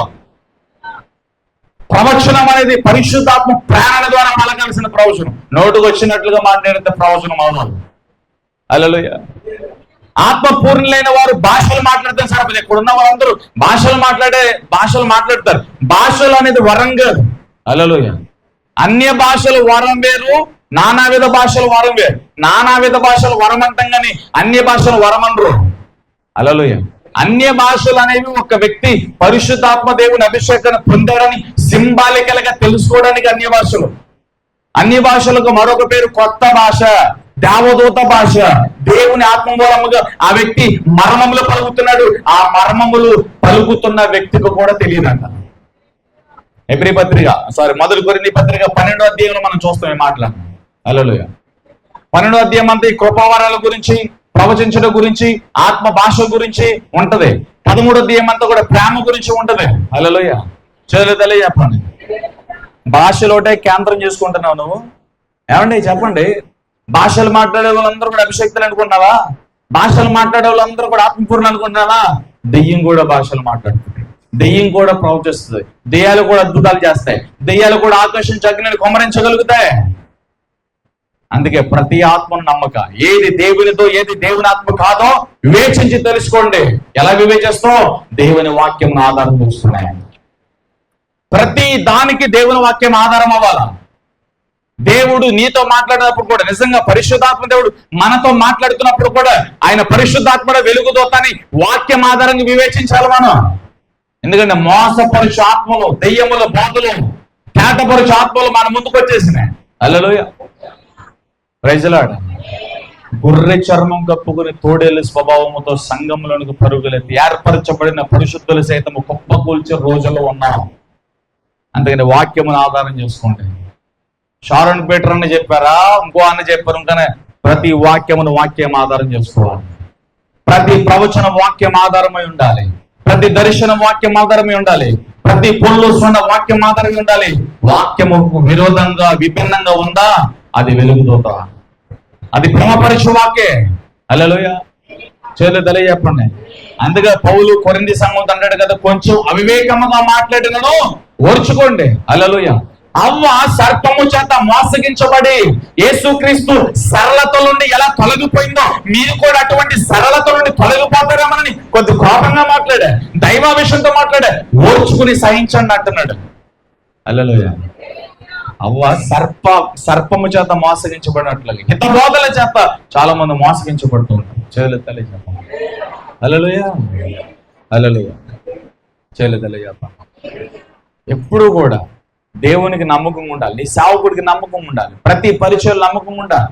నమ్మకంగా ఉన్నవారిని దేవుడు ఎప్పుడు విడిచిపెట్టాడు. దేవుని సన్నిధిలో తను తగ్గించుకున్న వారిని దేవుడు విడిచిపెట్టాడండి. హల్లెలూయా. చేయలేదలే చెప్పండి. నాకు ఒక ఆవిడ తెలుసు, ఒక 20 రోజుల కిందట మీటింగ్స్ ముందు 10 రోజుల ముందు ఒక ఆవిడ ఫోన్ చేసింది. హల్లెలూయా. చేయలేదలే చెప్పండి. ఆవిడకి దెయ్యం పట్టింది, దురాత్మ పట్టింది, చేతబడి సిమ్టమ్స్ అవి ఉన్నాయంట. హల్లెలూయా. సేవకుడి దగ్గరికి వెళ్ళి ప్రార్థన చేయించుకుంది. 1-2 సందర్భాలు ప్రార్థన చేయించుకుంది. పోలా, తగ్గల. ఆవిడి ఆదివారం పూట వెళ్ళాల్సిన చర్చికి వెళ్తా మానేసి బాగు చేయించుకోవడానికి అటు ఇటు పరిగెత్తింది. చాలా రోజులు గడిచినాయి. హల్లెలూయా. ఎక్కడ మీటింగ్ పడితే ఆ మీటింగ్కి వెళ్ళింది. హల్లెలూయా. ఎవరిగా పడితే ఆవిడకి తలయిచ్చేసింది, తల మీద జుట్టు అంతా రాలిపోయింది. హల్లెలూయా. చాలా మంది తలలిచ్చేస్తారు, సిగ్గులు కూడా ఉండవు మొఖానికి. పట్టుమని ఇంటికాడ ఒక గంట సేపు ప్రార్థన చేయరు. ఎవరికి తలలివ్వాలి? నిజంగా అభిషేక్తులైన వారు, దేవుని ఆత్మచేత నడిపింపబడిన వారు, దేవుని ఆత్మ పూర్ణులైన వారి దగ్గరికి వెళ్ళి మనం ప్రార్థన చేయించుకోవడం వల్ల మంచిది, మేలు కలుగుతుంది. హల్లెలూయా. ఆత్మ పూర్ణులు కాని వారికి తల ఇస్తే వాళ్ళ మీద పనిచేసే పోరాటాలన్నీ కూడా మన మీద పనిచేస్తాయి అనమాట. ఆ స్పిరిట్స్ అన్ని మన మీద పనిచేస్తాయి అనమాట. హల్లెలూయా. ప్రైజ్ లార్డ్ చెప్పండి. హల్లెలూయా. చేయలేదలే చెప్పాలా. ప్రభావం అంటే చూసావా? ఆత్మపూర్ణులైన వారు, ప్రార్థనా పరులు, పరిశుద్ధులైన వారు హస్త నిక్షేపణ చేస్తే వారి ప్రభావం మన మీద రిలీజ్ అవుతుంది. హల్లెలూయా. అలా కాకుండా ప్రార్థన చేయలేని వారు ఏదో నటించుకుంటూ ఏదో ఆ వాక్చాతుర్యంతో ముందుకెళ్ళిపోయే వాళ్ళు కనుక మన మీద చేయేస్తే మన బ్రతుకులు కూడా అలాగే ఏడుస్తాయి. హల్లెలూయా. ఆవిడ ఎక్కడ పడడానికి వెళ్ళిపోయింది, ఏ సంఘానికి పడితే ఆ సంఘానికి వెళ్ళిపోయింది. నాకు వచ్చింది 2 సార్లు చేశాను, 3వ సారి ఫోన్ చేసి అయ్యగారు ఫోన్ లో ప్రార్థన చేస్తే ఆవిడ పడిపోతుంది. నాకు తెలియదు, ఫస్ట్ సారి తెలియదు, రెండోసారి చెప్పింది. నాకు విషయం అర్థమైంది. నేను ఆ టైంలో ఒకళ్ళ దగ్గర నుంచి నాకు 1-2 సందర్భాలు రావాలి, దానికి సెట్ అయిపోవాలి. మూడోసారి వచ్చింది, నేను వివేచించా, ఫోన్లో చెప్పా. హల్లెలూయా. మీరు ప్రతి ఆదివారం ఏ చర్చికి వెళ్తున్నారా అని అడిగా. పలానా అని చెప్పింది.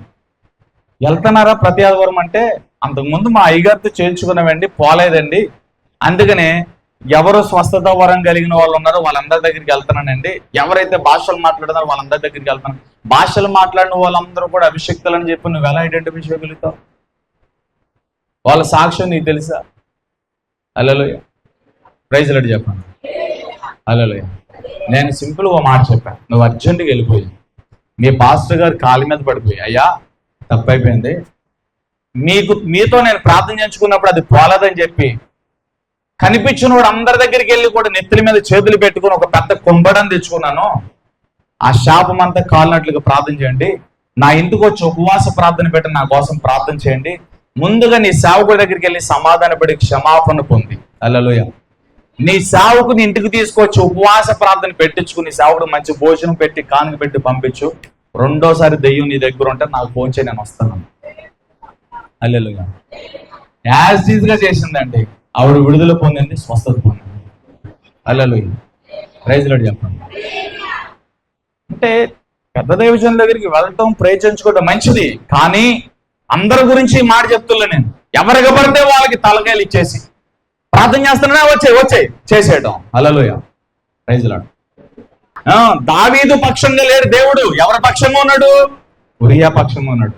హల్లెలూయా. ప్రైజ్ లార్డ్ చెప్పండి. ఫరో పక్షంగా ఉన్నాడు దేవుడు, తన ప్రజల పక్షంగా ఉన్నాడా? చెప్పండి, చెప్పరేంటండి? ఐగుప్తు పక్షంగా ఉన్నాడా? ఇశ్రాయేల్ ప్రజల పక్షంగా ఉన్నాడా? ఎందుకని ఎవడు దీనుడై ఎవడు మాట విను ఉనుకుతాడో, ఎవరైతే దేవునికి విధేయత చూపిస్తారో, ఎవరైతే దేవునికి భయపడతారో వారిని ఎప్పుడు నా దేవుడు దాటిపోడంటే. హల్లెలూయా. ప్రైజ్ లార్డ్ చెప్పండి, గట్టిగా చెప్పండి అండి. హామాన్ అనుకున్నాడు వాడు ఆఫ్టర్ ఆల్ గేట్ కీపర్, వెళ్ళే వచ్చే వాళ్ళకి దండం పెట్టలేడు, నాకు దండం పెట్టడా? వాడిని వాడి జాతిని చూస్తాడు. చూడండి, మొత్తం కులం మీద పగబట్టేసాడండి. శత్రువు ఆవిడ హామానికి మోర్దెకైతో చూసుకోవాలి. చూడండి, అసలు మోర్దెకై జాతి యోధా జాతి మీద పగబట్టాడు. అసలు ఈడంతా చూడలేడు, జాతి చూడ రాజు దగ్గరికి వెళ్ళి ఫిర్యాదులు చేశాడు. రాజా, మన రాజ్యంలో పనికిరాని జాతి ఉంది, యోధా జాతి, వాళ్ళ వల్ల ఉపయోగం లేదు, తిండి ఖర్చు నీరు ఖర్చు ఎక్కువైపోతుంది, వారిని ఛేదించారు, వారిని రాజ్యం నుంచి నామరూపం లేకుండా తుడిచివేయాలి. పెద్ద ఉరుగు కట్టించాడు, 50 నుంచి 70 అడుగుల ఎత్తు కలిగిన ఉరుగు కట్టించేశాడు. మోర్దెకైని చంపాలని పకడ్బందీగా ప్లాన్స్ పనేశాడు. హల్లెలూయా. హామానికి అధికారం ఉందని ఏదైనా చేస్తాడా? రాజు చేతిలో ఉన్నాడు కదా, రాజు మాట వింటున్నాడు కదా, ఏదైనా చేస్తాడా? చాలా మంది అనుకుంటారు నాకు డబ్బు ఉంది కదా, ఎమ్మెల్యే తెలుసు కదా, మినిస్టర్ గారు తెలుసు కదా, ముఖ్యమంత్రి గారు తెలుసు కదా, పోలీసులు తెలుసు కదా, నేను ఏదైనా చేయగలుగుతాను. ఎంతవరకు చేయగలుగుతా? దేవుని ముందు నీ ఆటలు పనిచేయవే. కొన్ని చేయగలుగుతావు, కొంతవరకు చేయగలుగుతావు, కొంతకాలం ఇబ్బంది పెట్టగలుగుతావు, కొన్ని సంవత్సరాలు ఇబ్బంది పెట్టగలుగుతావు. తర్వాత దేవుడు కూడా నువ్వు ఏది చేసావు అదే నేను చేస్తాడు. నువ్వు ఏది అయితే విత్తావో అదే కోస్తావు, నువ్వు ఏదైతే నాటావో దాన్నే కోస్తావు. హల్లెలూయా. నువ్వు నలుగురిని ఇబ్బంది పెట్టావు, 1 సంవత్సరం 2 సంవత్సరాలు గడుతుంది, 3వ సంవత్సరంలో నిన్ను ఇబ్బంది పెట్టే వాళ్ళని దేవుడు రేపుతాడు. నువ్వు ఒకవేళ తలని తన్నేవు, ఒక 2-3 సంవత్సరాలు గడుస్తుంది, తర్వాత నీ తలలు తన్నేవాడిని దేవుడు లేపుతాడు. అందుకని ఎప్పుడు మర్చిపోద్దు, దేవుడు వెక్కిరింపబడడు. ప్రేమించటము తగ్గించుకోవడం నేర్చుకో. అన్ని విషయాలు దేవుని మీద ఆధారపడడం నేర్చుకో. ప్రతి దానికి యుద్ధం నువ్వు చేస్తే దేవుడే చూసుకుంటాడని దేవుని మీద ఆధారపడడం నువ్వు నేర్చుకో. హల్లెలూయా. ప్రైజ్ లార్డ్ చెప్పండి. నాశనానికి ముందు నడిచేది గర్వం అనుకున్నాడు హామాను. ఏదేమైనా మోర్దెకై ఉండకూడదు, అధికారాన్ని ప్రదర్శించాడు. ఐగుప్తి అధికారాన్ని ప్రదర్శించింది, దావీదు అధికారాన్ని ప్రదర్శించాడు. దేవునితో నడవడానికి అధికారాలు పనిచేయవు. మనం నథింగ్. మన అధికారాలు, మన డబ్బులు, మన బలం ఉందో. నేను వాక్యాల నుంచి బయటకు వెళ్ళేది వినాలి. దీని ఆధారంగా బ్రతకాలంటే మనం చచ్చిపోవాలి, మనలో క్రీస్తు బ్రతకాలని చెప్తున్నా. హల్లెలూయా. మన అధికారము, మన తలంపులు, మన ఆలోచనలు, మన ఉద్దేశాలు ఏదున్న వాక్యము కరెక్ట్ గా వర్కౌట్ అవుదాం. వాక్యం సరిగ్గా నాటబడదు, వాక్యం సరిగ్గా ఫలించదు. వాక్యం సరిగ్గా ఫలించాలి, ఎగ్జాక్ట్ గా నాటబడాలి అంటే మనం 0 అయిపోయి దేవుని సన్నిధిలో ఉండాలి. హల్లెలూయా. Praise the lord. నిరాధారాలుగా సాధారణంగా దేవుని దగ్గరికి వెళ్తే, హల్లెలూయా, చేతులెత్తి ప్రభువా నేను కాదు ప్రభు అని చెప్పి నువ్వు దేవుని దగ్గర సాగిల పడతాయి. హల్లెలూయా, ప్రైజ్ లార్డ్.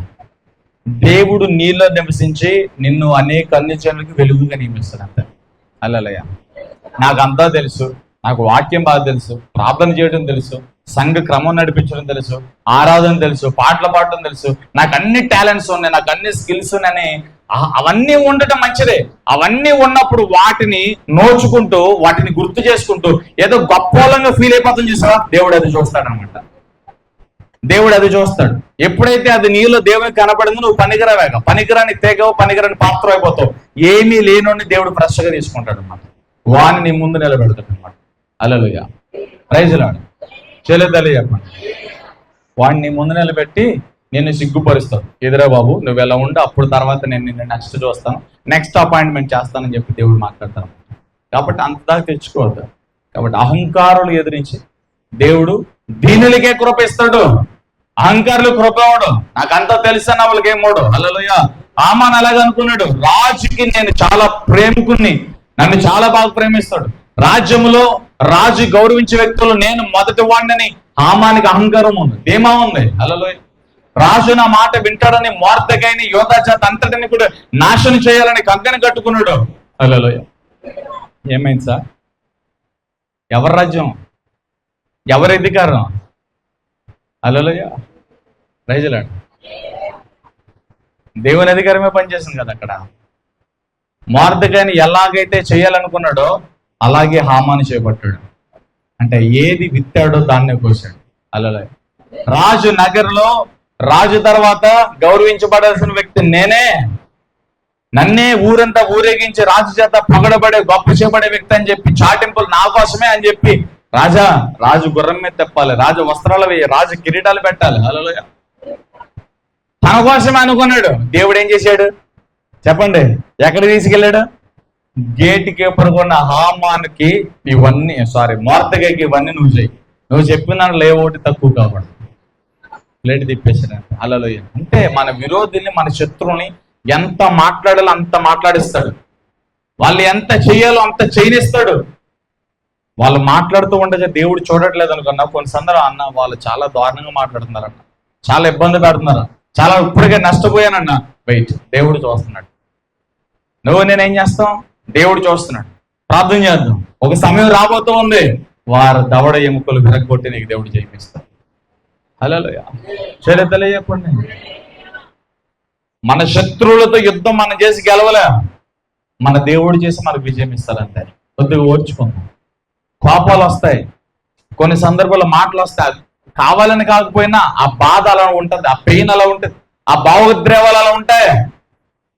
కొన్ని సందర్భాలు అన్నా వాళ్ళ వెంటనే ఏదో అనేసలే మనం చేయలేక దేవా నువ్వే చూసుకో, అలా కొన్ని మనం అనుకుంటూ ఉండి మన వెంటనే చల్లారిపోయి కాంప్రమైజ్ అయ్యి దేవునికి అప్పగించుకుంటాం. నిజమే, అది వాస్తవం. దేవునికి అప్పగించుకోవడం చాలా మంచిది. మనంతటికి మనం చేస్తే దాంట్లో చాలా ప్రమాదాలు వస్తాయి, కానీ దేవుడి యుద్ధం చేస్తే ఏ ప్రమాదాలు? హల్లెలూయా, ప్రైజ్ లార్డ్ చెప్పండి. కాబట్టి ఇప్పటికి నేను ఒక పార్టీ చెప్పాను, దేవునితో నడవాలంటే వాక్యాన్ని ఆధారం చేసుకోవాలి. మన అహంకారము, మన డబ్బు, మన అధికారము, మన బలము ఏది పనిచేయదు. హల్లెలూయా. ఇప్పుడు అధికారం చెప్పే, అధికారమే కాదు, నీ దగ్గర ఉన్న డబ్బు నత్తి, నీ దగ్గర ఉన్న ఆభరణాలు నత్తి, నీ దగ్గర ఉన్న వస్త్రాలు నత్తి, నీ మేడలు మిద్దలు, నీ ఎకరాలు భూములు నత్తి. దేవుని ఎదుటి ఏది పనిచేయదంటే దేవునితో నువ్వు నడవడానికి కావలసిన దేవుని వాక్యం, ఆయన మాట వినటమే. నోవాహు 365 సంవత్సరాలు దేవుని వాక్యం ఆధారంగా బ్రతికాడంతే, ఇంకా దాంట్లో వివరణే లేదా, వాక్యం ఆధారంగా బ్రతికాడు. హల్లెలూయా. ఈ రోజు మన దేవుని వాక్యం ఆధారంగా బ్రతకడానికి పరిశుద్ధాత్ముడు ఉన్నాడు. ఈ రంగుల నటన లయంలో మనల్ని నడిపించడానికి, సర్వసత్యంలో ఫలింపజేయడానికి పరిశుద్ధాత్ముడు ఉన్నాడు. హల్లెలూయా. ఈ మాట చెప్పి నేను ముగిస్తానే. ఇప్పుడు కూడా పరిశుద్ధాత్ముడు బలవంతం చేయడానికి, హల్లెలూయా, బలవంతం చేయడు. ప్రకటన గ్రంథంలో మనందరికీ తెలుసు, దేవుడు ఏం చేస్తాడంటే తలుపు ఉంటుంది కదా, డోర్ ఉంటుంది కదా, ఏం చెప్పండి? డోర్, అందరూ చెప్పండి. హృదయం అనే తలుపుని జస్ట్ ముడతాడనమాట. హల్లెలూయా. టచ్ చేస్తాడనమాట, కొడతాడనమాట. ఆ సౌండ్కి వచ్చి మనం యేసు ప్రభువుని చూసి ఓపెన్ చేసి యేసు ప్రభుని పిలిస్తేనే ఆయన వస్తాడు. ఆయన బలవంతంగా రాడాయన. నువ్వు పిలిస్తే ఆయన వస్తాడు. హల్లెలూయా. నువ్వు పిలవకపోతే ఆయన రాడు. దేవుడు ఎవరిని బలవంతం చేయడు. హల్లెలూయా. హల్లెలూయా. అన్నను మోసం చేసి, తండ్రిని మోసం చేసి బేర్షెబా నుంచి హారానికి ప్రయాణం అవుతున్నాడు ఎవరు? యాకోబు. అరే అన్న చూస్తే చంపేస్తాడు, నువ్వు అర్జెంటుగా మామైన లాభాన్ని ఇంటికి వెళ్ళిపో. అసలే లాభాన్ని మరీ క్రూరుడు. అక్కడ పంపిస్తుంది, వెళ్ళు మీ మామైన లాభం దగ్గరికి వెళ్ళు. యాకోబు మాసుకోడు అంటే మాసుకోడు లాభం. అక్కడికి వెళ్ళు. ఇప్పుడు యాకోబు ప్రయాణం బేర్షెబా నుంచి హారానికి వెళ్తుంది. హల్లెలూయా. మధ్యలో చీకటి పడింది. ఎప్పుడు కూడా తల్లి కొంగును విడిచిపెట్టల, తల్లి ఇంటిని విడిచిపెట్టలేదు. ఎప్పుడు ఇంటి చోటలు పెరిగిన వ్యక్తి యాకోబు. హల్లెలూయా. చీకటి పడింది. ఒక తలగడగా ఒక రాయిని ఆధారం చేసుకుని బిక్కుమంటూ భయముతో ఏడుస్తూ పడుకున్నాడు అక్కడ. హల్లెలూయా. మాట్లాడడానికి ఎవరు లేరు, చిమ్మ చీకట్లో ఉన్నాడు. హల్లెలూయా. ఆ టైంలో దేవుడు టచ్ చేశాడు హృదయాన్ని. తలుపు తట్టడానికి దేవుడు ఆకాశం నుంచి భూమి మీదకి నిచ్చెన వేశాడు. హల్లెలూయా. దేవుడు పిలుస్తున్నాడు, యాకోబు ఎవరు అయినావు? మీ తాతగారైన అబ్రహాము దేవుడు. హల్లెలూయా. నీ తండ్రి అయిన ఇస్సాకు దేవుణ్ణి. నువ్వు నన్ను ఆహ్వానిస్తే, ఇదిగో నీ కోసం ఆకాశం నుంచి భూమి మీదకి నిచ్చెనేసా, నేను దిగొచ్చా, నీ దగ్గరకు వచ్చా. నువ్వు నన్ను పిలిస్తే, నువ్వు నన్ను ఆహ్వానిస్తే నేను నీకు తోడై ఉంటా. దేవుడు బలవంతం చేయలేదు ఇక్కడ. నువ్వు ఎలా చేయి అలా చేయి, నేను ఎలా ఉంటాను అనలా. ఎవరివయ్యా నువ్వు? యాకోబు అడిగాడు. నీ తండ్రి నీ తాతగారి దేవుణ్ణి, అబ్రహాము ఇస్సాకు దేవుణ్ణి. నీకు ఇష్టమైతే నేను నీకు తోడై ఉంటా. నువ్వు అంగీకరిస్తే, నువ్వు పిలిస్తే వారికి తోడైనట్లుగా వారిని నడిపించినట్టు నిన్ను నడిపిస్తా, నీకు తోడై ఉంటా. హల్లెలూయా. యాకోబు వెంటనే అంగీకరించాడు. అందుకనే వాక్యం అనే విత్తనాలు పడతో ఉండగా హృదయాలు తెరవంట. అవి నీ సమృద్ధిగా పండమంట, అవి బహుగా ఫలించడం. దేవుడు హృదయం అనే తలుపు తడుతూ ఉండగా మీరే డోర్స్ ఓపెన్ చేయాలి. దేవుని పిలవాలి, అప్పుడే రాగలుగుతాడు. ఆయన బలవంతంగా రాడు. దేవుడికి మన ఇష్టం లేకుండా ఆయన ఏమి చేయలేడు. మనము పిలిస్తేనే, మనం ఆహ్వానం ఇస్తేనే ఆయన వస్తాడు. ఆయనకి అందుకే మర్యాద ఇవ్వాలి, గౌరవం ఇవ్వాలి, ఆయన రెస్పెక్ట్ ఇవ్వాలి ఆయనకి. హల్లెలూయా. చెల్లి తల్లి యాకోబు ఎద్దుకు నిచ్చెనేసి దిగాడు దేవుడు. యాకోబుతో అన్నాడు, అబ్రహాము ఇస్సాకు మీ తాతగారి తండ్రి దేవుడిని నేను, నీకు కూడా నేను తోడు. నువ్వేం చేసావో నాకు తెలుసు, ఎక్కడి నుంచి ఎక్కడికి వెళ్తున్నావో తెలుసు. నువ్వు వెళ్తున్నావు కదా, నేను నీకు తోడి ఉంటా. ఓకే డన్నా అని అడిగాడు. ఓకే ప్రభా, నువ్వు నాకు తోడి. ఎందుకంటే ఆ టైంలో మాట్లాడడానికి ఎవరు లేదు. హల్లెలూయా. తోడు లేదు, ఒంటరిగా ఉన్నాడు, చీకట్లో ఉన్నాడు, ఇబ్బందికరమైన పరిస్థితులు ఉన్నాడు. ఆ టైంలో నేను నీకు తోడే ఉంటానంటే ఖచ్చితంగా ధైర్యం వచ్చేస్తుందా? ఓకే ప్రభు, ఉన్నాడు ప్రభు. హల్లెలూయా. Praise lord. అప్పుడు ఏదన్నా దూర ప్రాంతానికి వెళ్తున్నావు, ఒంటరిగా ఉన్నావు, నీ పక్కన ఎవరు లేరు, ఆ పక్కన ఎవరండి తోడొచ్చి నీతో చక్కగా మాట్లాడి, నేను నీకు తోడుగా ఉంటానండి, మీరు వెళ్ళే దాకా నేను వస్తానండి, రూట్ అంతా నాకు తెలిసండి, నేను క్షేమంగా తీసుకెళ్తానండి అంటే తెలియని రూట్ లో ఎలా వెళ్ళాలని భయపడుతున్నాను. నీకు తెలిసిన అతను వచ్చి నీ పక్కన నిలబడితే నీ ధైర్యం ఉంటుందా? ఉండదా? నెక్స్ట్ ఫ్యూచర్ అంటే యాకోబుకి తెలియదు. అమ్మేళ్ళ మంది బేర్షెబా నుంచి హారానికి ప్రయాణం అయ్యాడంతే. నెక్స్ట్ ఏంటో తెలియదు. ఎప్పుడైతే దేవుడు మీట్ అయ్యాడు, నిచ్చెనేసుకుని దిగొచ్చాడు, యాకోబుతో దేవుడు మాట్లాడాడు. యాకోబు వెంటనే అంగీకరించాడు. ఓకే ప్రభు, డన్, నువ్వు నాకు దేవుడు ఉండు, నువ్వు నాకు తోడయ్యుండు, నేను కూడా నీ కోసం బ్రతుకుతాను.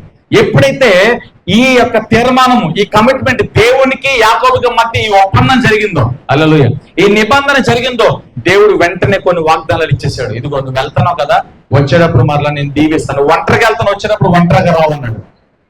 యాకోబు సంతానం 12 గోత్రాలు, ఇశ్రాయేలు 12 గోత్రాలు యాకోబు. దేవుని మాటలు ఎంత అద్భుతంగా జరిగినాయి. నువ్వు ఒంటరిగా వెళ్తున్నావు, వచ్చేటప్పుడు నువ్వు ఒంటరిగా రావు. హల్లెలూయా.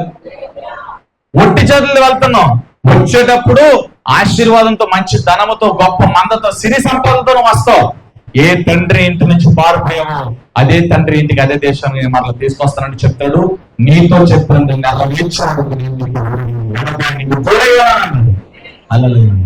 నీతో చెప్పినది నెరవేర్చేవారు కన్నాడు. అలా ఇదే వాగ్దానం మనకి చెప్తున్నాడు.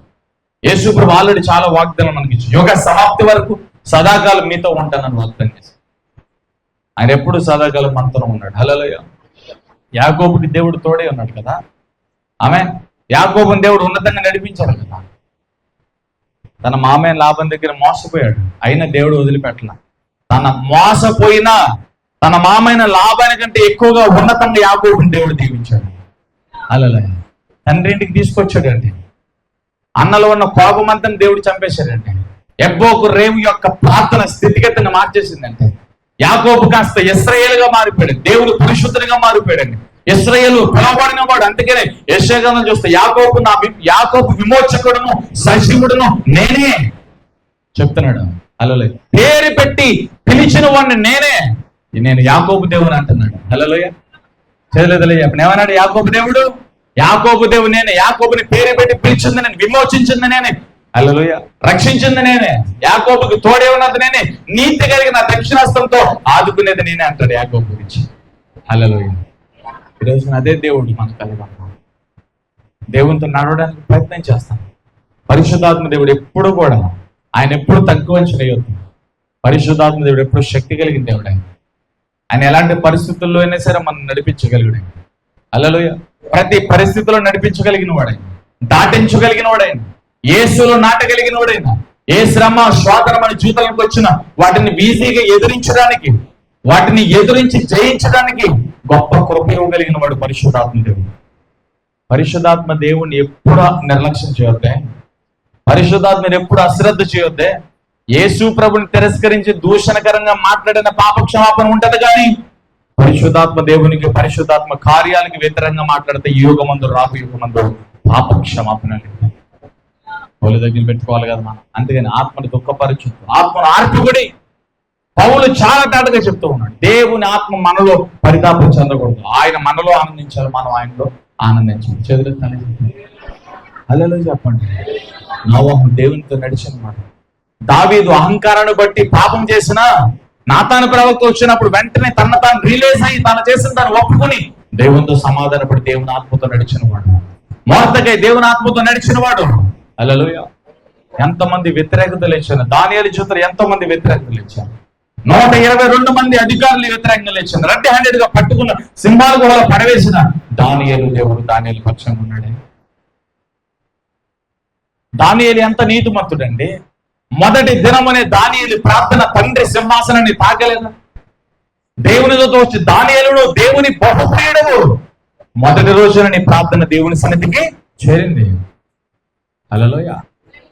ఎందుకని దానియేలు అంత ప్రియుడిగా మారాడు? హానోకు 365 సంవత్సరాలు ఎలా దేవునితో నడవగలిగాడు? దావీదు చిన్న చిన్న మిస్టేక్స్ తనలో ఉన్న తన అన్ని కూడా సరి చేసుకుని దేవుని అధికారాన్ని ఒప్పుకొని దేవుణ్ణి అంతగా ఎలా సేవించగలిగాడు? వీళ్ళందరూ మనుషులే కదా, వీళ్ళందరి జీవితంలో బలహీనతలు ఉన్నాయి కదా. వీళ్ళందరూ ఉంటే ఎంటర్టైన్ గా దేవుణ్ణి గణపరిచేశారా? లేదు. అప్ అండ్ డౌన్స్ ఉన్నాయి, కొన్ని పాపాలు ఉన్నాయి, లోపాలు ఉన్నాయి. దేవుడు వారితో మాట్లాడినప్పుడు ఆ పాపాలు లోపాలని సవరణ చేసుకుని సరి చేసుకుని దేవునితో సమాధాన పడ్డారు కదా. ఇదే మనం చెయ్యాలి. భక్తిని ఒకేసారి మనం నేర్చుకోలేము. ప్రతి మనుషుల జీవితంలో తప్పుదలు ఉంటాయి, కానీ దేవుని వాక్యం విడుదలవుతున్నప్పుడు వాక్యం ఆధారంగా మనలో ఉన్న వాటి అన్నిటిని సరి చేసుకోవడానికి ఇష్టపడాలి, ఒప్పుకోవడానికి ఇష్టపడాలి. ఎప్పుడైతే ఒప్పుకోవడానికి ఇష్టపడతామో, దేవునితో సమాధానానికి ఇష్టపడతామో, అప్పుడు మండుచున్న దివిటి వల్ల అనేకలు వెలిగించగలుగుతాం. ఒప్పుకోండి, ఆయన అధికారాన్ని ఒప్పుకోండి. ప్రతి వారం దేవుని వాక్యం ఎందుకు ప్రకటించబడుతుంది? మనకు కొమ్ములు వస్తూ ఉంటే దేవుడు ఆ కొమ్ములు కట్ చేస్తూ ఉంటాడు. తప్పుపోతున్నప్పుడు గాడిలో పెట్టడానికి, ట్రాక్ లో పెట్టడానికి దేవుడు ప్రతి వారం మనల్ని సేవకుల దగ్గరికి, సంఘంలోనికి, సమాజంలో దేవుడు నడిపిస్తాడు. ఇది మంచిది, ఇది క్షేమం. హల్లెలూయా. Praise lord. దేవునితో నడవాలి మనం. ఈ లోకంలో ఖచ్చితంగా దేవునితో నడవాలి. ఎలా నడవగలుగుతావు? దేవుని వాక్యం ఆధారం. పరిశుద్ధాత్మ దేవుడు ఈ వాక్యం ఆధారంగానే పనిచేస్తాడు. నువ్వు ఎంత ప్రార్థన పరుడువైనా, మరల చెప్తాను, నువ్వెంత పరిచారికుడువైనా, నువ్వు గొప్పలు ఇప్పే స్థితిగతి నీకున్నా, నువ్వు ఎలాంటి పరిస్థితులు ఉన్నా, దీన్ని ఆధారంగా నువ్వు బ్రతికితే నువ్వు పరలోకానికి వెళ్తావు. మరొక ఆప్షన్ లేదండి, మరొక ఆలోచన లేదండి. దేవుని వాక్యం ఆధారంగా బ్రతికితేనే పరలోకానికి వెళ్తాం. మరి చేసిన పరిచర్య, ఈ ఫలాలు, ఇవన్నీ ఎక్కడికి పోతాయి అంటే అవన్నీ నీ అకౌంట్ లో పడతాయి అంతే. హల్లెలూయా. పరలోకంలో నీకు ఫలం అధికంగా ఉంటుంది అన్నమాట. అక్కడికి వెళ్ళిన తర్వాత దాన్ని నువ్వు అనుభవిస్తావు. దేవుని ఎదుట నువ్వు సిగ్గుపడకుండా, భూమి మీద ఉండగానే దేవుని కోసం నేను గుప్పులు లేపాను, అన్ని విధాలుగా నేను ఫలాన్ని సమకూర్చుకున్నానని చెప్పి భూమి మీద ఉండగానే పరలోకంలో నువ్వు ధనాన్ని సమకూర్చుకుంటే అక్కడికి వెళ్ళిన తర్వాత సంతోషిస్తావు. అది అసలు లెక్క. హల్లెలూయా. అసలు నువ్వు పరలోకానికి వెళ్ళాలంటే, జీవగ్రంథంలో నీ పేరు ఉండాలంటే ఈ ప్రవచనం మందు రాయబడిన వాక్యమును ఖచ్చితంగా గైకొనాల్సిందే. దేవుని వాక్యమునకు ఆధారంగా పరిశుద్ధాత్మ దేవుడు పనిచేయడు. దేవుని వాక్యం ఆధారంగానే పరిశుద్ధాత్మ దేవుడు పనిచేస్తాడు. ఒక్క మాట చెప్పి ముగిస్తానే, పరిశుద్ధాత్మ దేవుడు ఎప్పుడూ వినాలి, ఇది బాగా వినాలి, సొంత రీతిగా మాట్లాడు, సొంత బోధలు చేయడు, సొంత రీతిలుగా నడిపించడం. హల్లెలూయా. పరిశుద్ధాత్మ దేవుడు ఎప్పుడు యేసు ప్రభుని కనపరుస్తాడు. పరిశుద్ధాత్మ దేవుడు ఎప్పుడు, యేసు ప్రభు భూమి మీద సంచరించినప్పుడు 3.5 సంవత్సరాలలో ఏ విషయాలైతే మాట్లాడారో ఆ విషయాల్లో 1కి 100 సార్లు, 1000 సార్లు, 1,000 సార్లు రిపీట్ గా మాట్లాడతారు. అంటే యేసు ప్రభు మాట్లాడిన మాటలనే మరలా మనకి జ్ఞాపకం చేస్తాడు. పరిశుద్ధాత్మ దేవుడు వల్ల ఇంకో బెనిఫిట్ ఏంటంటే, ఈ లోకంలో ప్రతి ఆశను జయించగలుగుతాం. మన వల్ల ఏదైతే అవటలేదో దాన్ని మనం ఫేస్ చేసి దాన్ని జయించగలుగుతాం. హల్లెలూయా. అందుకే పరిశుద్ధాత్మ దేవుడు ఏ వ్యక్తిలో ఉంటాడు, ఏ సంఘంలో ఉంటాడు, ఏ కుటుంబంలో ఉంటాడో వాళ్ళు చాలా పవర్ఫుల్ అన్నమాట. అపోస్తలులందరూ కూడా నిలబడి ప్రార్థన చేస్తే భూమి కంపించింది. దెయ్యాలు మాట్లాడినాయి, వీళ్ళు జీవం కలిగిన దేవుని సేవకులు. చెరసాలు బండకాలు ఊడిపోయినాయి, భూకంపాలు వచ్చి తుత్తురేలుగా మారిపోయింది. ఎక్కడికి వెళ్తే అక్కడ ప్రపంచనాలు కలుగుతున్నాయి, అభిషేకం విడుదలవుతుంది, భూమి తలకిందులవుతుంది, రోగులు స్వస్థపరచబడుతున్నారు, నూతన ఆత్మలు నడిపించబడుతున్నాయి, బాప్టిజాలు ఇస్తూ ఉన్నారు. అసలు అక్కడ ఉన్న పరిసయ్యులు, శాస్త్రులు, సద్దుకలు అందరూ చూసి, శిష్యులు చూసి వాళ్ళు ఏదో ఒకటి చేయాలని చెప్పి సువార్త ప్రపంచనాన్ని ఆపాలని ఆ రోజు నుంచి ఈ రోజు వరకు ఎన్నో జీవోలు వచ్చినాయి, ఎన్నో చట్టాలు వచ్చినాయి, ఎన్నో ప్రభుత్వాలు మారారు, ఎంతో మంది అధికారులు మారారు, కానీ యేసు సువార్తను నేటికి ఆపలేకపోయారు. ఈ ఒట్టి మాటలు కాదు, బ్రతుకులు మార్చే మాటలు. ఈ ఒట్టి మాటలు కాదు, మరణాన్ని శాసించి జీవం ఇవ్వగలిగిన మాటలు. హల్లెలూయా. ఎన్ని ప్రభుత్వాలు మారినాయి, ఎంతమంది అధికారులు మారారు, ఎంతమంది గొప్పవారు మారారు. హల్లెలూయా. ప్రభుత్వాలు మారిన, అధికారులు మారిన. హల్లెలూయా. దేవుని వాక్యంలో ఉన్న వెలుగును, దేవుని వాక్యంలో అనే జీవాన్ని ఆపలేకపోయారు. ఇది ప్రపంచం, దేవుని వార్త, దేవుని సువార్త, దేవుని జీవం ఇది. హల్లెలూయా. హల్లెలూయా. నాకు భయపడొద్దండి, దేవునితో నడవడానికి ప్రయత్నం చేయాలి. ఒకేసారి మనం నడవలే. దేవునితో నడుస్తున్నప్పుడు అనేక అనుభవాలు దేవుడు మనకు నేర్పిస్తాడు. కొన్ని సందర్భాల్లో శ్రమల్లోనికి తీసుకెళ్తాడు. శ్రమల్లోనికి తీసుకెళ్ళినప్పుడు, అరే బాబు, నీ దగ్గర ఆహారం లేనప్పుడు, అప్పులు ఉన్నప్పుడు, వస్త్రాలు ఉన్నప్పుడు నువ్వు ఇలా ఉండాలి, నీ దగ్గర అన్నీ ఉన్నప్పుడు ఇలాగే ఉండాలి, ఏమి లేనప్పుడు కూడా ఇలా ఉండాలి, నమ్మకంగా ఉండని శ్రమల్లోనికి తీసుకెళ్లి కొన్ని పాఠాలు నేర్పుతాడు. నువ్వు బాగా మనుషుల్ని ప్రేమించి మనుషులు పిచ్చోళ్ళలాగా తయారవి అనుకో, మనుషులందరి గురించి నీకు పాఠం నేర్పించడానికి నువ్వు ప్రేమించిన అక్కా చెల్లెళ్ళు, అన్నదమ్ములు వీళ్ళందరూ కూడా నమ్మకస్తులు కాదు. చివరికి నువ్వు ఒంటరివాడిగానే ఉంటావు. నేనే నీకు తోడై ఉండాలి, నేనే నీకు ఆధారమై ఉండాలని ప్రాక్టికల్ గా చూపించడానికి మనుషుల మోసాలలోకి నేను తీసుకెళ్తాడు.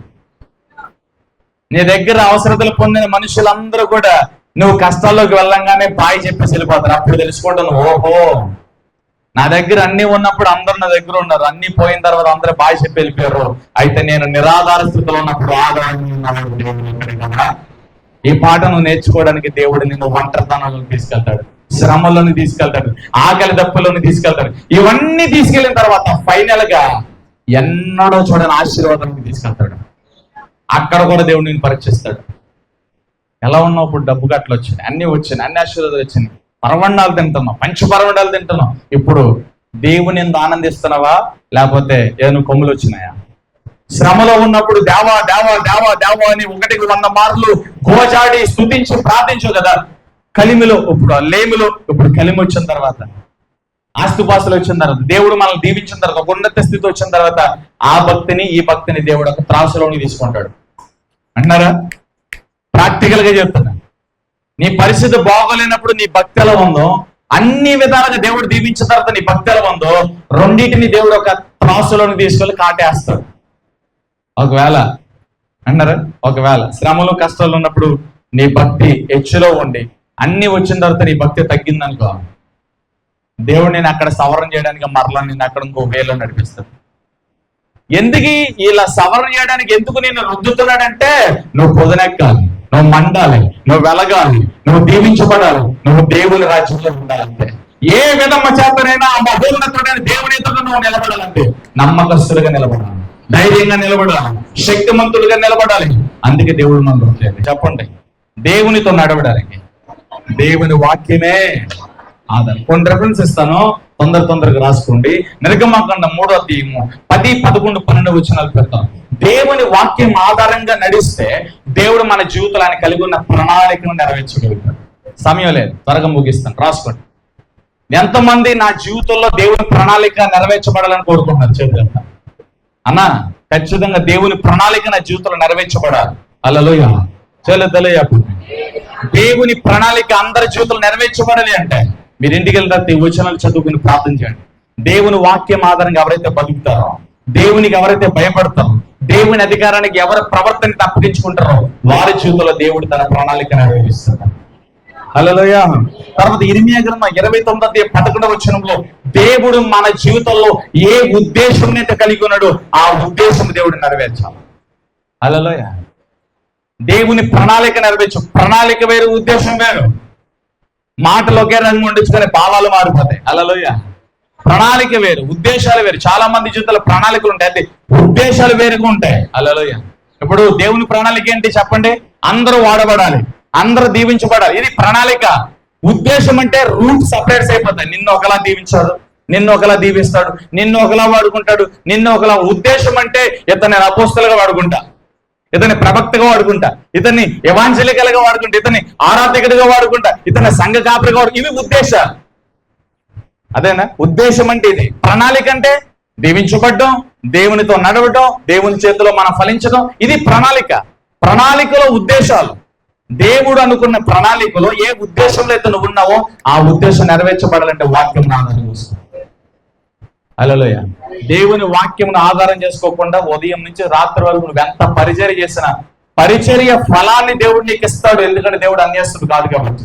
అందుకే మనోళ్ళు పోస్టర్లు అందించను, బ్యానర్లు కట్టను, అంటులు తామును, లేకపోతే ఓడవను, ఎంత పెద్ద పరిచర్య చేయను, ఫైనల్ గా నేను మాక్సిమం ప్రే చేసి పంపించాను. ఎందుకంటే నేను ప్రార్థన చేసినా చేయకపోయినా నువ్వు దేవుడు పరిచర్య చేసావు, దేవుడు నువ్వు చేసిన పరిచర్యను చూశాను. ఖచ్చితంగా నువ్వు జరిగించిన పరిచర్యకి జీతం ఉంటుంది. మహా అయితే నేను ఎప్పుడు చేస్తానంటే రాత్రి బాగా లేట్ అయిపోయింది ప్రభా, అలసట అది ఉండకూడదు, రేపు మార్నింగ్ వాళ్ళ పనుల్లో వాళ్ళు వెళ్ళాలి, సహాయం చేయని చెప్పి హెల్త్ కోసం, కాపుదల కోసం ప్రార్థన చేస్తాను. జీతం కోసం నేను ప్రార్థన చేయను. జీతం కోసం ప్రార్థన చేయడానికి నేనెవరిని? ఆల్రెడీ దేవుడి పని నువ్వు చేసావు, దేవుడే నీకు జీతం ఇస్తాను. నేను ఎమ్మంటే ఇస్తావు, నేను ఆపేయమంటే ఆపేడైనా. ఆయన అన్యాయస్తుడు కాదు.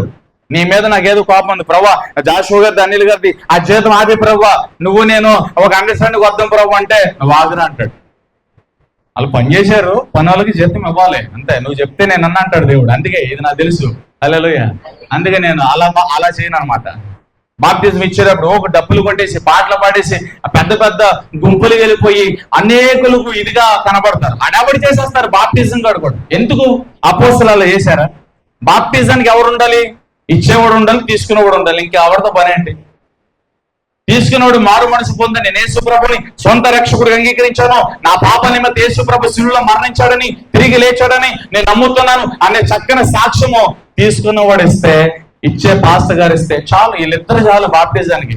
హల్లెలూయా. అన్నిటికీ హడావిడి లేకపోతాయి. సమాధి చేయాలంటే హడావిడి, చిలువ అంటాడు, మరమరాలు అంటాడు, అవ్వ అంటాడు, కులం అంటాడు, ఇది అంటాడు. హల్లెలూయా. ఇదంతా కూడా ఇలా వచ్చేసింది అంతే. అలా చేయకూడదు. ఎందుకు హడావిడి? చచ్చిపోయాడు, మట్టిగా దుమ్ము తీసుకెళ్ళి కప్పెట్టాడు, వచ్చారు మనం. హల్లెలూయా. తెలియదు వాళ్ళు అటు నుంచి అటు తెగ జంపులు చేసేసాను. రైతులాడు చెప్పండి. హల్లెలూయా. బాప్టిజం ఎవరు కావాలి? తీసుకున్నాడు కావాలి, ముంచోడు కావాలి. వాళ్ళిద్దరిని చూసి దేవుడు కావాలి. దేవుడు ఎప్పుడు రెడీ. ఆయన కళ్ళు ఎప్పుడు తెరవబడి ఉంటాయి. ఓపెన్ కెమెరాస్, అవి క్లోజింగ్ కెమెరాస్ కావాలి. హల్లెలూయా. దేవుడు ఎప్పుడు తేటగా చూస్తాడు అనమాట. తీసుకునేవాడు, ఇచ్చేవాళ్ళు ఉంటే చాలు. ఆమె హల్లెలూయా. నువ్వు పరిచర్య చేసావు, ఆ ఫలం దేవుడు ఇస్తాడు. నేను ప్రార్థన చేసినా చేయకపోయినా ఆ ఫలం వస్తుంది అంతే. నువ్వు ఇచ్చావు, కానుక ఇచ్చావు, ఆ కానుక నేను తీసుకుని ప్రార్థన చేసినా చేయకపోయినా ఆ కానుకను బట్టి దేవుడు నీకు ఫలం ఇస్తాడు. నువ్వు చేసిన ప్రతి పనికి, పరిచర్యకి దేవుడు ఫలం ఇస్తాడు. హల్లెలూయా. అందరి జీవితంలో దేవుడు ఒక ప్రణాళిక సృష్టించాడు. నువ్వు దేవుని వాక్యం ఆధారంగా నడిస్తే దేవుని ప్రణాళిక త్వరగా నీలో నెరవేర్చబడుతుంది. హల్లెలూయా. ఆ ప్రణాళికలో ఉన్న ఉద్దేశం, హల్లెలూయా, దేవుడు ఖచ్చితంగా నెరవేరుస్తాడు. తర్వాత 21 కీర్తన 4వ వచనం, ఆ ఉద్దేశంలో ఉన్న దేవుని తలంపు. హల్లెలూయా. ఉద్దేశం వేరు, తలంపు వేరు మార్గ. హల్లెలూయా. దేవుని తలంపు, దేవుడు యోచించిన దాన్ని, దేవుడు అనుకున్న దాన్ని మన జీవితంలో జరగాలి అంటే మనం దేవుని సన్నిధిలో నడవాలంటే. హల్లెలూయా. పౌలు జీవితంలో ఇదే జరిగింది. దేవుడు నిర్ణయించుకున్నాడు, నియమించుకున్నాడు, ప్రణాళికలో ఉన్నాడు. ఇదిగో అన్ని జనుల ఎదుట నేను వెలుగుగా నియమించాను, అన్ని జనుల ఎదుట నువ్వు నా సిలువ మోయాలి, నా భారం మోయాలని చెప్పి ప్రకటించాడు ఆయన. హల్లెలూయా. ప్రైజ్ లార్డ్ చెప్పండి. ప్రణాళిక, ఉద్దేశము, తలంపు. దేవుడు మన ఎడల కలిగి ఉన్న ప్రణాళిక, దేవుడు మన ఎడల కలిగి ఉన్న ఉద్దేశం, దేవుడు ఏ చేయి ఉద్దేశించాడో ఆ తలంపు మన జీవితం నెరవేర్చబడాలంటే వాక్యం ఆధారంగా బ్రతకాలి. వాక్యం ఆధారంగా బ్రతకుండా, పరిశుద్ధంగా బ్రతకుండా మనం హల్లెలూయా నథింగ్. దీవించబడాలి. చేతులెత్తి చెప్పండి. హల్లెలూయా. నేను ముగించేస్తాను, నా మాటలు ముగించేస్తాను. చేతులెత్తి చెప్పండి. దేవుని వాక్యం ఎలాంటి ఒక మాట చెప్తాను వినండి. చాలా మంది ఈ వాక్యం చదవట్లా. వాక్యం గురించి ఒక్క మాట చాలా స్పష్టంగా చెప్తాను. అపవాది మన జీవితంలోనికి రోగంతో, భయంకరమైన పీడగలతో, భయంకరమైన అనారోగ్యంతో, ఒక మరణ వేదనతో, ఒక బలమైన ఆయుధంతో మన మీదకి క్రూరంగా వచ్చినప్పుడు గంట చేసే ప్రార్థన కంటే దేవుని వాక్యంలో ఒక లేఖను మెత్తిపట్టి జస్ట్ గెట్ అవుట్ అంటే ఆడు వెళ్ళిపోతాడండి. నీకు అర్థమైందా? చాలా మందికి అర్థం కాదు. అపవాది వాడి బలంతో క్రూరంగా నీ మీదకి వచ్చినప్పుడు, రోగ రూపంలో వచ్చినప్పుడు, వ్యాధి రూపంలో వచ్చినప్పుడు, ఏదైనా ఒక గొప్ప బలహీనత తీసుకొచ్చి నేను అణిచిపెట్టి తొక్కు పెడుతున్నప్పుడు గంట సేపు చేసే ప్రార్థన కంటే దేవుని వాక్యం ఎత్తిపెట్టి వాడిని గద్దిస్తే వెంటనే పారిపోతాడు. హల్లెలూయా. అంటే గంట సేపు చేసే ప్రార్థన కంటే దేవుని వాక్యం ఎత్తిపట్టి గద్దించే విధానం చూసావా, అది హల్లెలూయా, పారిపోతాడు. అలానే ప్రార్థన దగ్గరగా ఇప్పుడు ఆ వాక్యము పనిచేయాలంటే ఇక్కడ ప్రార్థన జీవితం కలిగి ఉంటారు. అందుకని అపోస్తులు, శిష్యులు ఉదయం నుంచి సాయంత్రం వరకు ఆ మోక్ష దయ్యాన్ని వెళ్ళగొడుతున్నది పోలా. హల్లెలూయా. యేసు ప్రభు వచ్చి జస్ట్ గట్ అవుట్ అంతే. అది విలవెలలాడించి నురుగ కట్టించి వెళ్ళిపోయింది. తర్వాత యేసయ్య పొద్దు నుంచి సాయంత్రం దాకా తన దగ్గర తన్నుకున్నాం, నీకు వెళ్ళిపోయిందా, మాకు వెళ్ళలేదు. ఏంటంటే ప్రార్థన శక్తి కావాలి. హల్లెలూయా. ఏం కావాలి చెప్పండి? నోరులో వాళ్ళందరూ తెరవండి. ప్రార్థన శక్తి. ప్రార్థన చేసేవారు నోట దేవుని వాక్యం ఉంటే అద్భుతాలు జరుగుతాయి. ఏది అంటావో అది వెల్లడవుతూ ఉంటుంది అనమాట. హల్లెలూయా. ఏది మాట్లాడతావో అది వెల్లడవుతుంది అనమాట. అందుకని పాజిటివ్ గా ప్రార్థన పరులు ఎప్పుడు పాజిటివ్ గా మాట్లాడాలి. వాక్యం చదివారు ఎప్పుడు పాజిటివ్. నీ గురించి నువ్వు పాజిటివ్ గా మాట్లాడు, నీ పరిస్థితుల గురించి పాజిటివ్ గా మాట్లాడు, నీకు ఎదుట ఉన్న పరిస్థితుల గురించి కూడా పాజిటివ్ గా మాట్లాడు. నా పని అయిపోయింది, ఇది తీరదు, అది కట్టబడదు, అది అలా, ఇది ఎలాగంటే అది అలాగే ఉంటది, ఎలాగైనా దేవుడు కార్యం చేస్తాడు, నాకు మంచి రోజు ఉంది, దేవుడు నన్ను విడిచిపెట్టడు అనే భావనతో నువ్వు మాట్లాడగలిగితే హల్లెలూయా రెప్పపాటు సమయంలో కూడా దేవుడు అద్భుతం చేస్తాడు. హల్లెలూయా. కాబట్టి దేవుని వాక్యం తక్కువ అంచనా వేయద్దు. మరొకసారి చెప్తున్నా, దేవుని వాక్యము ప్లస్ పరిశుద్ధాత్మ అభిషేకం, దట్ ఈస్ జీసస్. హల్లెలూయా. అర్థమైందా? యేసయ్య అంటేనే అద్భుతం, యేసయ్య అంటేనే స్వస్థత, యేసయ్య అంటేనే జీవం. ఇప్పుడు యేసు ప్రభువులో ఉన్న జీవము, స్వస్థత, అద్భుతాలు, మేలులు ఇవన్నీ మనకు రావాలంటే వాక్యము ప్లస్ పరిశుద్ధాత్మ అభిషేకం. హల్లెలూయా. వాక్యము ప్లస్ పరిశుద్ధాత్మ అభిషేకం, దట్ ఈస్ మిరాకల్. హల్లెలూయా. అద్భుతం కోసం వచ్చావా, స్వస్థత కోసం వచ్చావా, విడుదల కోసం వచ్చావా, యేసయ్యని స్మరించాలని వచ్చావా, యేసయ్యని స్తుతించాలని వచ్చావా, ఆయన సన్నిధి పొందాలని వచ్చావా, వాక్యమును ఆధారంగా చేసుకొని బ్రతుకుతాం. పరిశుద్ధాత్మ అభిషేకంగా బ్రతుకుతాం. ప్రార్థన చేస్తూ దేవుని తట్టు తిరిగి కనిపెట్టు, దేవుడిని నేను దాటుకోవడం. హల్లెలూయా. అద్భుతాలు చేస్తాడు ఆయన. చూడండి, కొంతమంది కృతజ్ఞత లేని 10 మంది కుష్ఠరోగులు వస్తే హల్లెలూయా వెళ్ళి యాజకుడు కనబరచు, దారి మధ్యలోనే స్వస్థ వచ్చాడు. 9 మంది పారిపోయారు, ఒకడు వచ్చాడు, ప్రభా నువ్వు చెప్పినట్టుగా వెళ్తూ ఉంటే దారి మధ్యలోనే స్వస్థ వచ్చేది. మిగతా 9 మంది ఏరి? మళ్ళా 9 మంది మళ్ళీ ఏసీ దగ్గర రావాలంటే ఏం కావాలి? కొద్దిగా నోరు మాట్లాడండి, నోరెత్తండి. ఇప్పుడు మరలా వెళ్ళిపోయిన వాళ్ళు 9 మంది అన్నారు కదా, వాళ్ళు మరలా ఏసీ దగ్గర రావాలంటే ఏం కావాలి చెప్పండి? ప్రభా నాకు జాగు ప్రభా. సేవకుడు ప్రార్థన చేసి నువ్వు ప్రార్థన చేసుకుని మన మొర్ర అంగీకరించి దేవుడు జాబ్ ఇస్తాడు. జాబ్ వచ్చిన తర్వాత నువ్వు మళ్ళీ చర్చ్ మానేస్తాను. ఇప్పుడు నువ్వు చర్చ్ రావాలంటే మళ్ళీ నీకేం పోవాలి? హల్లెలూయా. నాకు వ్యాపారం ప్రభా, వాహనం ప్రభా, ఇల్లు ప్రభా, ఆస్తు ప్రభా, స్వస్థత ప్రభా. స్వస్థత ఇచ్చిన తర్వాత, వివాహం జరిగించిన తర్వాత, పిల్లలు ఇచ్చిన తర్వాత, ఇల్లు ఇచ్చిన తర్వాత దేవుణ్ణి మర్చిపోయావు అనుకో, దేవుడు ఏం చేస్తాడు తెలుసా? ఇవేమీ లేనప్పుడు చక్కగా వచ్చాడు, ఇవన్నీ ఇచ్చిన తర్వాత పాడు చేసినట్టున్నా ఒకసారి తీసి చూద్దామని చెప్పి మళ్ళీ తీసేస్తాడు. హల్లెలూయా. 10 మంది కుష్ఠరోగులకి 9 మంది వెళ్ళిపోయారు, ఒకడే కృతజ్ఞత కలిగి వచ్చాడు. దేవా నువ్వు చెప్పినట్లు వెళ్తూ ఉండగా దారి మధ్యలో స్వస్థ వచ్చింది, నీకు ధన్యవాదాలు ఆయన, కృతజ్ఞతలు ఆయన అని చెప్పి ఒకడు వచ్చి దేవునికి థ్యాంక్స్ చెప్పాడు. మిగతా 9 మంది ఎరేరని అడిగారు, ఏం చెప్పాడు? వెళ్ళిపోయాడు. హల్లెలూయా. చాలా మంది ఎలాంటి వాళ్ళు ఉంటారు, వెళ్ళిపోయినాడు గురించి ఎప్పుడు బాధపడతారు. హల్లెలూయా. ఉన్న నువ్వు నేను దేవుని కోసం ఏం చేయాలి, ఏం నేర్చుకోవాలి, దేవుడు నిన్ను బట్టి నన్ను బట్టి ఎలా సంతోషించాలి, దేవుడు మనం ఎలా ఆనందించాలి. నువ్వు దేవుడు అంటే ఇంకా థర్డ్ పర్సన్ గురించి కాదు. హల్లెలూయా. నువ్వు దేవుడు ఒకటైతే అప్పుడు దేవుని రాజ్యం కట్టబడుతుంది. నువ్వు నీ ఇల్లు ఒకటైతే అప్పుడు నీ గ్రామంలో ఒక మాదిరి వస్తుంది. నువ్వు నీ ఇల్లు ఒక సాక్ష్యం కలిగి ఉంటే అప్పుడు నీ గ్రామంలో ఒక ఉద్యోగం వస్తుంది. నువ్వు నీ ఇల్లు ఒక గొప్ప అభిషేకం కలిగి దేవుని వాక్యాన్ని ప్రకటిస్తే అప్పుడు ఆ ఊరంతా రక్షించబడుతుంది. ఇది జరగాలి. హల్లెలూయా. ముందు నువ్వు, తర్వాత నీ ఇల్లు, తర్వాత నీ సాక్ష్యం, తర్వాత నీ ఊరు, తర్వాత బయట. హల్లెలూయా. చేయలేదలే చెప్ప. దేవుని వాక్యాన్ని నిర్లక్ష్యం చేయకండి. ఎంతవరకు చదవకుండా ఉంటే ఇక్కడి నుంచి చదవండి. అభిషేకం లేకుండా ఉంటే అభిషేకాన్ని పొందండి.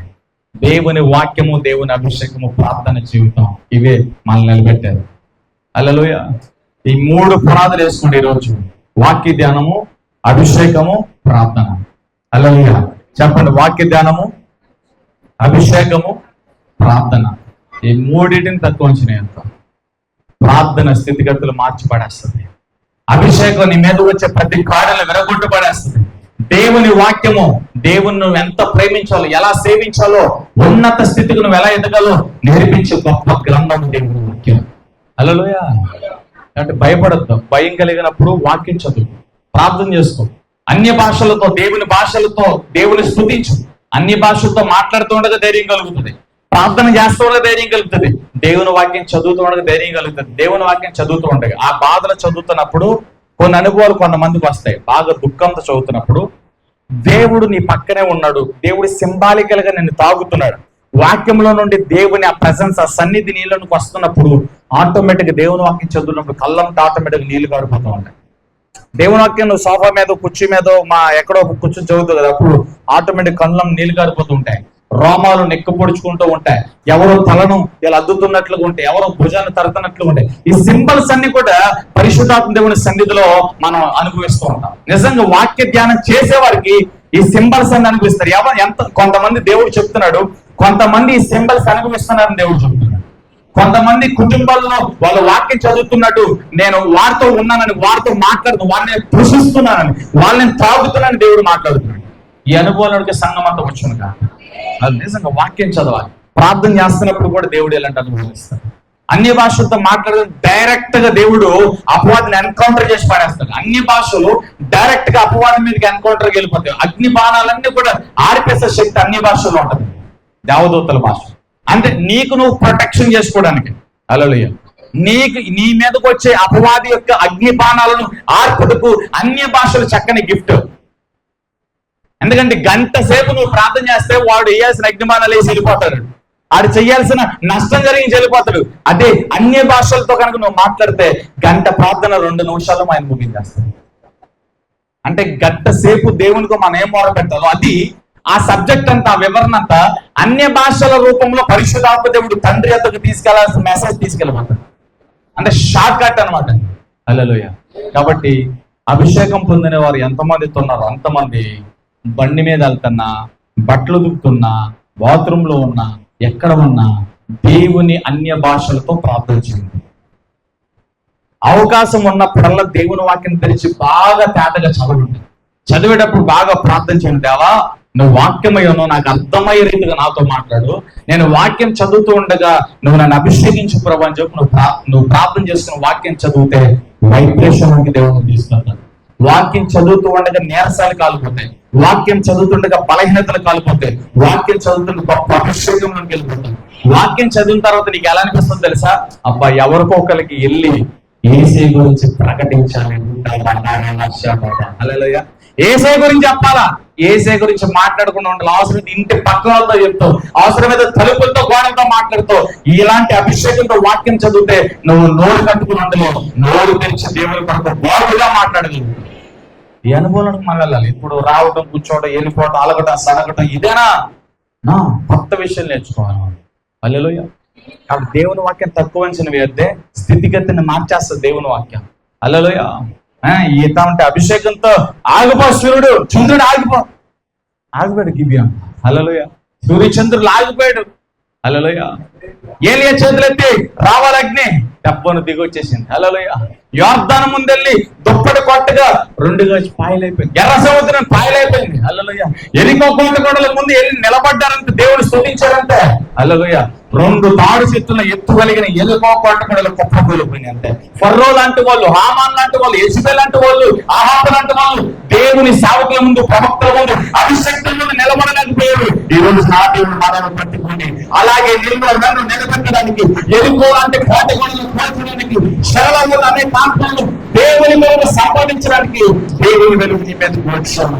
లింగో కేసులింగో ఇదిగో నా మహిమ నీ మీద వెలిగించుచున్నది. హల్లెలూయా. హగ్గై గ్రంథంలో 2వ అధ్యాయం రాయబడిన మాట దేవుడు వాగ్దానం ఇస్తున్నాడు. నా ఆత్మ మీ మధ్యలో ఉన్నది కనుక భయపడకూడదు. ఇప్పుడు ఉన్న మహిమ కంటే ఇదిగో ఈ మందిరం మీద, ఇదిగో మీ ప్రజల మీద, నా మనుషుల మీద నా మహిమ ఇంకా అధికంగా ఉదయిస్తుందని దేవుడు చెప్పాడు. దేవుని మందిరం అంటే ఇది కాదు, మనమే. మన దేహమే దేవుని మందిరం, మన దేహమే దేవుని ఆలయం. అందుకే ఎప్పుడు అభిషేకంతో ఫైర్ అవుతూ ఉంటారు. హల్లెలూయా. అపవాది ఏదో చేద్దామని నీ దగ్గరకు వస్తాడు, వాడు వచ్చిన తర్వాత అసలు విషయం తెలుస్తుంది. ఇక్కడ నేనేం చేయలేనని ఒక మార్గంలో వచ్చినవాడు 7 మార్గాలు తోక పట్టుకుని కొమ్మలు పట్టుకుని పారుకుంటాడు. హల్లెలూయా. 100 మంది గురించి దేవుడు చెప్తున్నాడు ఇక్కడ. ఫైనాన్షియల్ గా కావచ్చు, హెల్త్ పరంగా కావచ్చు, అపవాది కొన్ని సందర్భాలు కొన్ని బలహీనతలు పెట్టి నీ ప్రాణాన్ని కబ్జా చేయాలి, నీ ప్రాణాన్ని దొంగిలించాలని, నీ విశ్వాసాన్ని దొంగిలించాలని, నీ పరిశుద్ధతను దొంగిలించాలని చాలా రకాలుగా ట్రై చేశాడంట. హల్లెలూయా. కానీ దేవుడు నీ పక్షముగా ఉండి యోబు చుట్టూ ఎలాంటి కంచె వేశాడో అలాంటి కంచె ఈ రోజుకి నీకు కలిగిన దానికి నీ చిన్న బిడ్డలకు దేవుని కంచె ఉంది అని నేను చూస్తూ ఉన్నాను. నేను చూస్తూ ఉన్నాను. ఆ కంచెను బట్టి అపవాది నిన్నో నీ ఇంటి నేను చేయలేకపోతున్నాను. అందరూ చప్పట్లు కొడుతున్నాను. యేసయ్య మన మీద కంచె ఉంచున్నాడు, యేసయ్య మన మీద పొంగు చూపుతున్నాడు, యేసయ్య మన మీద చాలు చూపుతున్నాడు. తండ్రి తన కుమారుని చాలు పుడినట్లుగా దేవుడు మన ఎడల చాలు చూపుతున్నాడు. ఈ యొక్క ప్రవచన రీతిగా దేవుడు చెప్తున్నాడు. యోగు మీద ఎలాంటి శ్రద్ధ నిలుపుతున్నాడు, అలాగే శ్రద్ధ భయపడద్దు. నా సావుకుడు చెప్పిన మాట రోటీగా విని విశ్వసించండి, వాక్యమును ఆధారంగా చేసుకోండి, ప్రార్థన జీవితాన్ని కొనసాగించండి, పరిశుద్ధాత్మలో ప్రార్థించండి, పరిశుద్ధాత్మ అభిషేకంతో అన్ని భాషలతో ప్రార్థించండి. ఎదురు ఉన్నది ఏది వచ్చినా అవన్నీ కూడా నీ ముందు సాగిలపడబోతున్నాయి. ఎదురుగా ఎన్ని లేచినా అవన్నీ కూడా నీకు సాగిలపడబోతున్నాయి. ఎదురు ఏ దినం నుండి మీ ప్రతి వంకర మార్గము సరళంగా, గర్భ మార్గము ముందుతున్నాను, ఎత్తు మార్గము పల్ల మార్గము సరళంగా నేను చేయబోతున్నా అంటున్నాను. హల్లెలూయా. భయపడక. హల్లెలూయా. దేవుడు అన్ని విషయాలు బ్యాటరీ అయిపోయిందా? Hallelujah. Praise lord. Hallelujah. Praise lord. ఆగింది, ఇది ఆగిపోయాను, అది లూజ్ కనెక్టింగ్ వచ్చింది. Okay, hallelujah, no problem. అందరూ కూడా లేచినప్పుడు దేవుడు మనతో మాట్లాడుకుంటాడు. ఆ మైక్ దేవుడు నీతో మాట్లాడడం లేచి నిలబడి